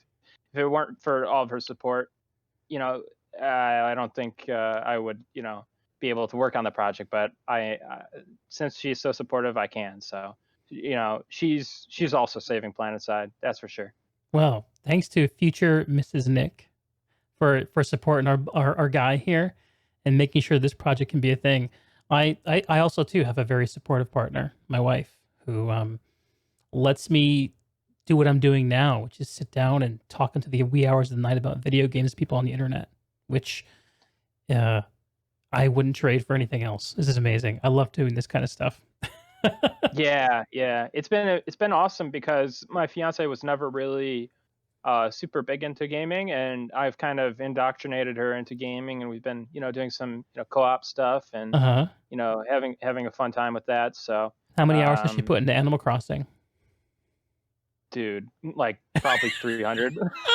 Not even kidding. Oh my She goodness, she such a she actually safe guess. she actually recruits me to, like, do certain tasks for her, and She has like, you like logging in, like make sure her dailies get done and stuff, like yeah, watering exactly. her whatever. And I'm all for it because I'm like, okay, I like having, people to play games with, She and, supports you, no you better person. support her. Yeah, exactly. Yep. That's incredible. Yeah, my wife is definitely a very extroverted compared to me, more introverted, and she the whole lockdown has been uh not super fun for her. And I put Animal Yeah. Crossing in front of her to be like, hey, you might like this. And at first it was like, that's a game. I mean, she respects games. I actually had her play an MMO with me about 5 years ago called Guild Wars 2, which most people have Oh, heard of. okay. Um, and that I think got her to understand what I liked about games. And ever since then, it's been, you know, easy for me to kind of do my hobby, um, Yeah, schedule permitting that's and it. everything. We did about the same thing, except instead of Guild Wars, it was Star Wars of the Old Republic. Oh, We SWTOR. actually did that. Yeah. Yeah. Yep. SWTOR. But yeah, no, she was kind of just like more of a Sims player, and then she did. I was like, you got to try this game, Stardew Valley. um, Yeah. and Stardew Valley is kind of like the gateway to like stuff like Animal Crossing and Hmm. other games in the genre like that. So she was really big into Stardew and some other games. And then when Animal Crossing came out, yeah, she was, really, she's just been going hard on that. So, Yeah. but we just played a little bit of the Minecraft Dungeons that just came out. Oh, The yeah. How do you like light that? ARPG. It's got some bugs, and it's not as feature complete as, say, like a Diablo or a Path Mhm. of Exile. Mhm. But for $20, it's been a really great experience. It's been the gateway for her to ARPGs. So we're thinking about picking up we're actually playing on the PlayStation 4 Pro. Mhm. So we're looking at doing the Diablo 3 on Ooh, PS4 as well. that's Because it's supposed exciting. to be one of the yeah, it's supposed to be one of the best couch co-op games for like couples and stuff. So Really? yeah, that's what we're looking at. Yep. Cool. Hmm. I hadn't heard that. Yeah, Yeah. that's really cool, and, yeah, I think that your fiancé and my wife are perhaps good examples of how it's it's easier for more different kinds of people to get into games in 2020 than it was in 2003. Yep. Like, Yeah. Oh yeah. Absolutely. There's more people playing now than ever. yeah. and more different Crazy. kinds of games. But Oh thankfully, yeah. there are still the Planetside. I was blown away about the design of Animal Crossing. Mhm. I think that Animal Crossing elements of that design of that game can be integrated into other games like RPGs and stuff. Like just yeah, it is a really really quality game for what it is. Yeah, it's hugely polished, and there's an enormous amount of stuff to do. Mhm. The length of the progression curves seem to be very, very long in Oh terms yeah. of what you can do. I haven't looked really. I mean, my wife doesn't ask me to do tasks for her on it, so I probably don't know it as well as you do. But I have seen people talking about it quite a bit, and I'm curious what is there any specific design elements from Animal Crossing you would pick out that could be maybe fun for your future Planetside expansion? Uh, well, to be honest, it would be hard. It would be hard to like engineer like new things in the planet side. You kind of have to work within the Yeah, framework yeah. of what Well, already exists. let's just say Um, like if there were no Theoretically, technical constraints, if you could had unlimited resources. I guess just making a play space your own. Hmm. Like obviously you can decorate your house and stuff in Animal Crossing, but the thing is there Getting are your own certain island like in the sanctuary. yeah, exactly. Well, actually, the original design for PlanetSide 1 called for a system of apartments that Seriously? were instanced areas in the sanctuary. Yep, I didn't know yep, that. absolutely. Oh. Um, yeah, exactly. The original design of PlanetSide 1 is actually, I want to say, most similar to Escape from Tarkov, where you have your hideout, and then you go on missions, and you have there's actually that game actually the original PlanetSide 1 design called for an in-game economy. It Hmm. actually used to require credits to acquire stuff from terminals. And this is talking like pre-alpha days of Man, PlanetSide 1 such that crazy never saw the light of ambition with that game. day. It's amazing how big of a And bite. I mean, you look at it now and it seems incredibly ambitious. To hear that there is so much more stuff that got left on the table yeah, it's mind blowing. yeah, I think that's the full on dream for a spiritual successor, or PlanetSide 3 is bringing those elements in and actually get them working. Like it Hmm. was a miracle they got as much as they did working with PlanetSide 1, but they had to cut NPCs, they had to Yeah, cut this whole apartment system, they had to cut the credits and currency. The game could have gone into a completely different direction. And look at Escape from Tarkov. It had some great success, especially last year, and I think they're about to do their full release. So that's a it'll be very interesting to interesting see. game. Hmm. Oh yeah, Whenever I look at Escape from Tarkov, I see a bunch of interesting things from a design perspective. I feel like wow, they made yeah, that choice and they're going that direction. I'm also always particularly impressed when a game invests heavily in making you engage with the progression system, but then completely leaves any cash shop hands off of it. yeah, yeah. I agree with that. I think that's one of the things that like in you probably know Warframe, right? Yeah, yeah, absolutely. Warframe's a really fun game, but for me, just the fact that you can shortcut most of the interesting rewards with a by opening your wallet kind of diminishes it. Um, Yeah, yeah. The cash shops are an unfortunate part of modern gaming, and I hate to see it, but yeah, um, it's always nice to have games that don't have to rely on that that source of eschew it. revenue. Yeah, Hmm. yeah. Okay. Though that was a fascinating sidebar. Um, let's see. I think I just want to ask you one more community question. Okay. And then we can do some shout outs and wrap it up for the night. Okay. So, uh, Opoli, another question from him is when can we count on seeing Planetside Forever's first LAN event? Have you given any thought to this idea? He wants to know about Uh, location, size, and snacks and details. So he's obviously ready to go. um, well, I mean, man, with everything going on in the world right now, it's really hard to guarantee a date. Yeah. I know everyone's Do just you want waiting to for do this it though? Planetside Does One it land. interest you? I'll do it. Absolutely. I'm already putting myself out there this far. What's the difference of showing up with a pulley and some folks. So I wouldn't mind it. The interest level, that would be debatable. We'll see. Yeah. You know what? If maybe Rogue Planet, because maybe they'll start doing like their fanfares again. That would be Yeah. crazy. And then we could have like a subsection of like, hey, a Planetside One meetup. And That would actually be, yeah. that's exactly the thought I was having is wait for them to spin those back up, which hopefully they do. I mean, RPG's getting bigger. And then I can't remember if they had any BIOC events, bring your own computer stuff before. But something like that where you can just make space for Planetside 1. And even if the event doesn't have to be entirely at the LAN, right? You could have like 8 to 12 people who actually want to play, let's just say, at the LAN. And it's enough to like show something and have a community presence, but then have like, 70 or 80 people playing just Yeah. connected to the server from their homes. And if I know a pulley, he'll probably want to, go out to the bar or something too. Of So course, that's the whole point of events like that. It's not playing the game. yeah, It's the ridiculous stories for the after hour from the after hours, right? absolutely, absolutely. Awesome. Okay, well, I'll look forward to hearing about that and everything else we talked about, Nick. Um, this has been a fascinating discussion. I've had so much fun. I want to give you a chance to promote your project, of course. Any websites or anything else you want to promote, stage is yours. I guess I'll just say thanks again for having me on. Obviously, I'm Nick of the PSForever project.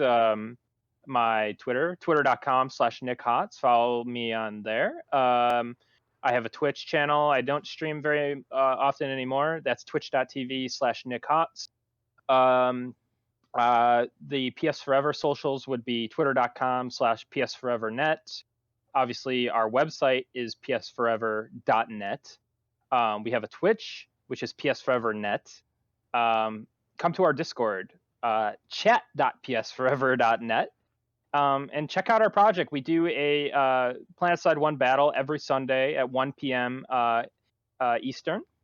That's when you could get the most action. But obviously, if you hop into our Discord, you can see people playing on other days and get involved. GitHub.com/PSForever. That's where you any potential if you're a programmer, you can check out what we're doing on the technical side of things. I have to give shout outs to Cord for making this project and founding it and just saving Planetside 1. He is the guy. I gotta thank Fate JH for his tireless efforts. There were years where he was the only one doing things. I felt Wow. like, Wow. Mazo has been killing it the last couple of years. And there's a whole bunch of other guys too on the dev team. Just everybody that's ever been involved. I gotta thank. Everyone that's ever involved, played, contributed to the project, spread the word, and thank you to all Planetside fans really for keeping this, franchise alive as long as we have. So, yeah, I think that's pretty much it. Yeah. There you go. And thank you, Nick. A really cool feature that I know that just came online on your Discord is a bot that will alert you on customized parameters that you can customize when there's a fight going on in PSForever. So I have mine right now set to let me know if there are 15 people playing on weekday nights, which I know is not great for some of the European fans of the game of the project, but for me that works great, and I would love to know if there's a fight going on. So if you're interested but are worried about not having a good fight, that's a really great new tool that exists there. Yeah, absolutely. We just Jacob, our new developer that we just added very recently, cooked up that bot like pretty fast. It's the Heart Shuttle bot, is what we're calling it Great name. actually. So you can subscribe to battle alerts by direct messaging this bot. Exclamation alert, subscribe to get started. You can also react to the message in the Enlist channel, and that will also, alert you if people are also doing the same. And then you can also, if there's any It's been very rare, but from time to time, a cheater or hacker could log on to PSForever. It also gives you the option to report hackers as well with the exclamation report name and reason command. So yeah, that's another little thing. But That's yeah. great. Yeah. Mhm. So Sundays, the events start at I think around 9 or 10 a.m. Pacific time, which is what time UTC? Oh, you're asking me a time zone question on stream. That's This will be tough. edited in. Uh, That's okay. People can do the math. You know, it's the 21st century after all. 1700 UTC, I believe. There you go. 1700 UTC Maybe. every Sunday is generally when the events are happening, right? Go Yeah. to all the links that Nick sent out. Watch all the stuff, hit all of his socials. I'll be doing some more Planetside 1 streams as the time goes on. Hopefully I'll be there when Rematrixed finally comes out. I'm very excited about that. And Yeah. yeah, just keeping it real on Araxis. Yeah, and keep an eye on Reddit or anything for any announcements or news updates we do. We're also trying to maybe reach out to some Planetside 2 content creators and outfit leaders, and eventually do a full on like Planetside 1 smash. Nice. So keep an eye out for events. But other than that, come join us. Come try out the game, come learn the game with us, and check out the project. The best place to go for the project is our Discord server. So again, chat.psforever.net. Okay. Sounds great. Thanks, Nick. Had a lot of fun Yep, doing this. me too. You have a great night out there, and to all you out there on Twitch or Spotify or YouTube, wherever you are, play some Planetside. And have a good night.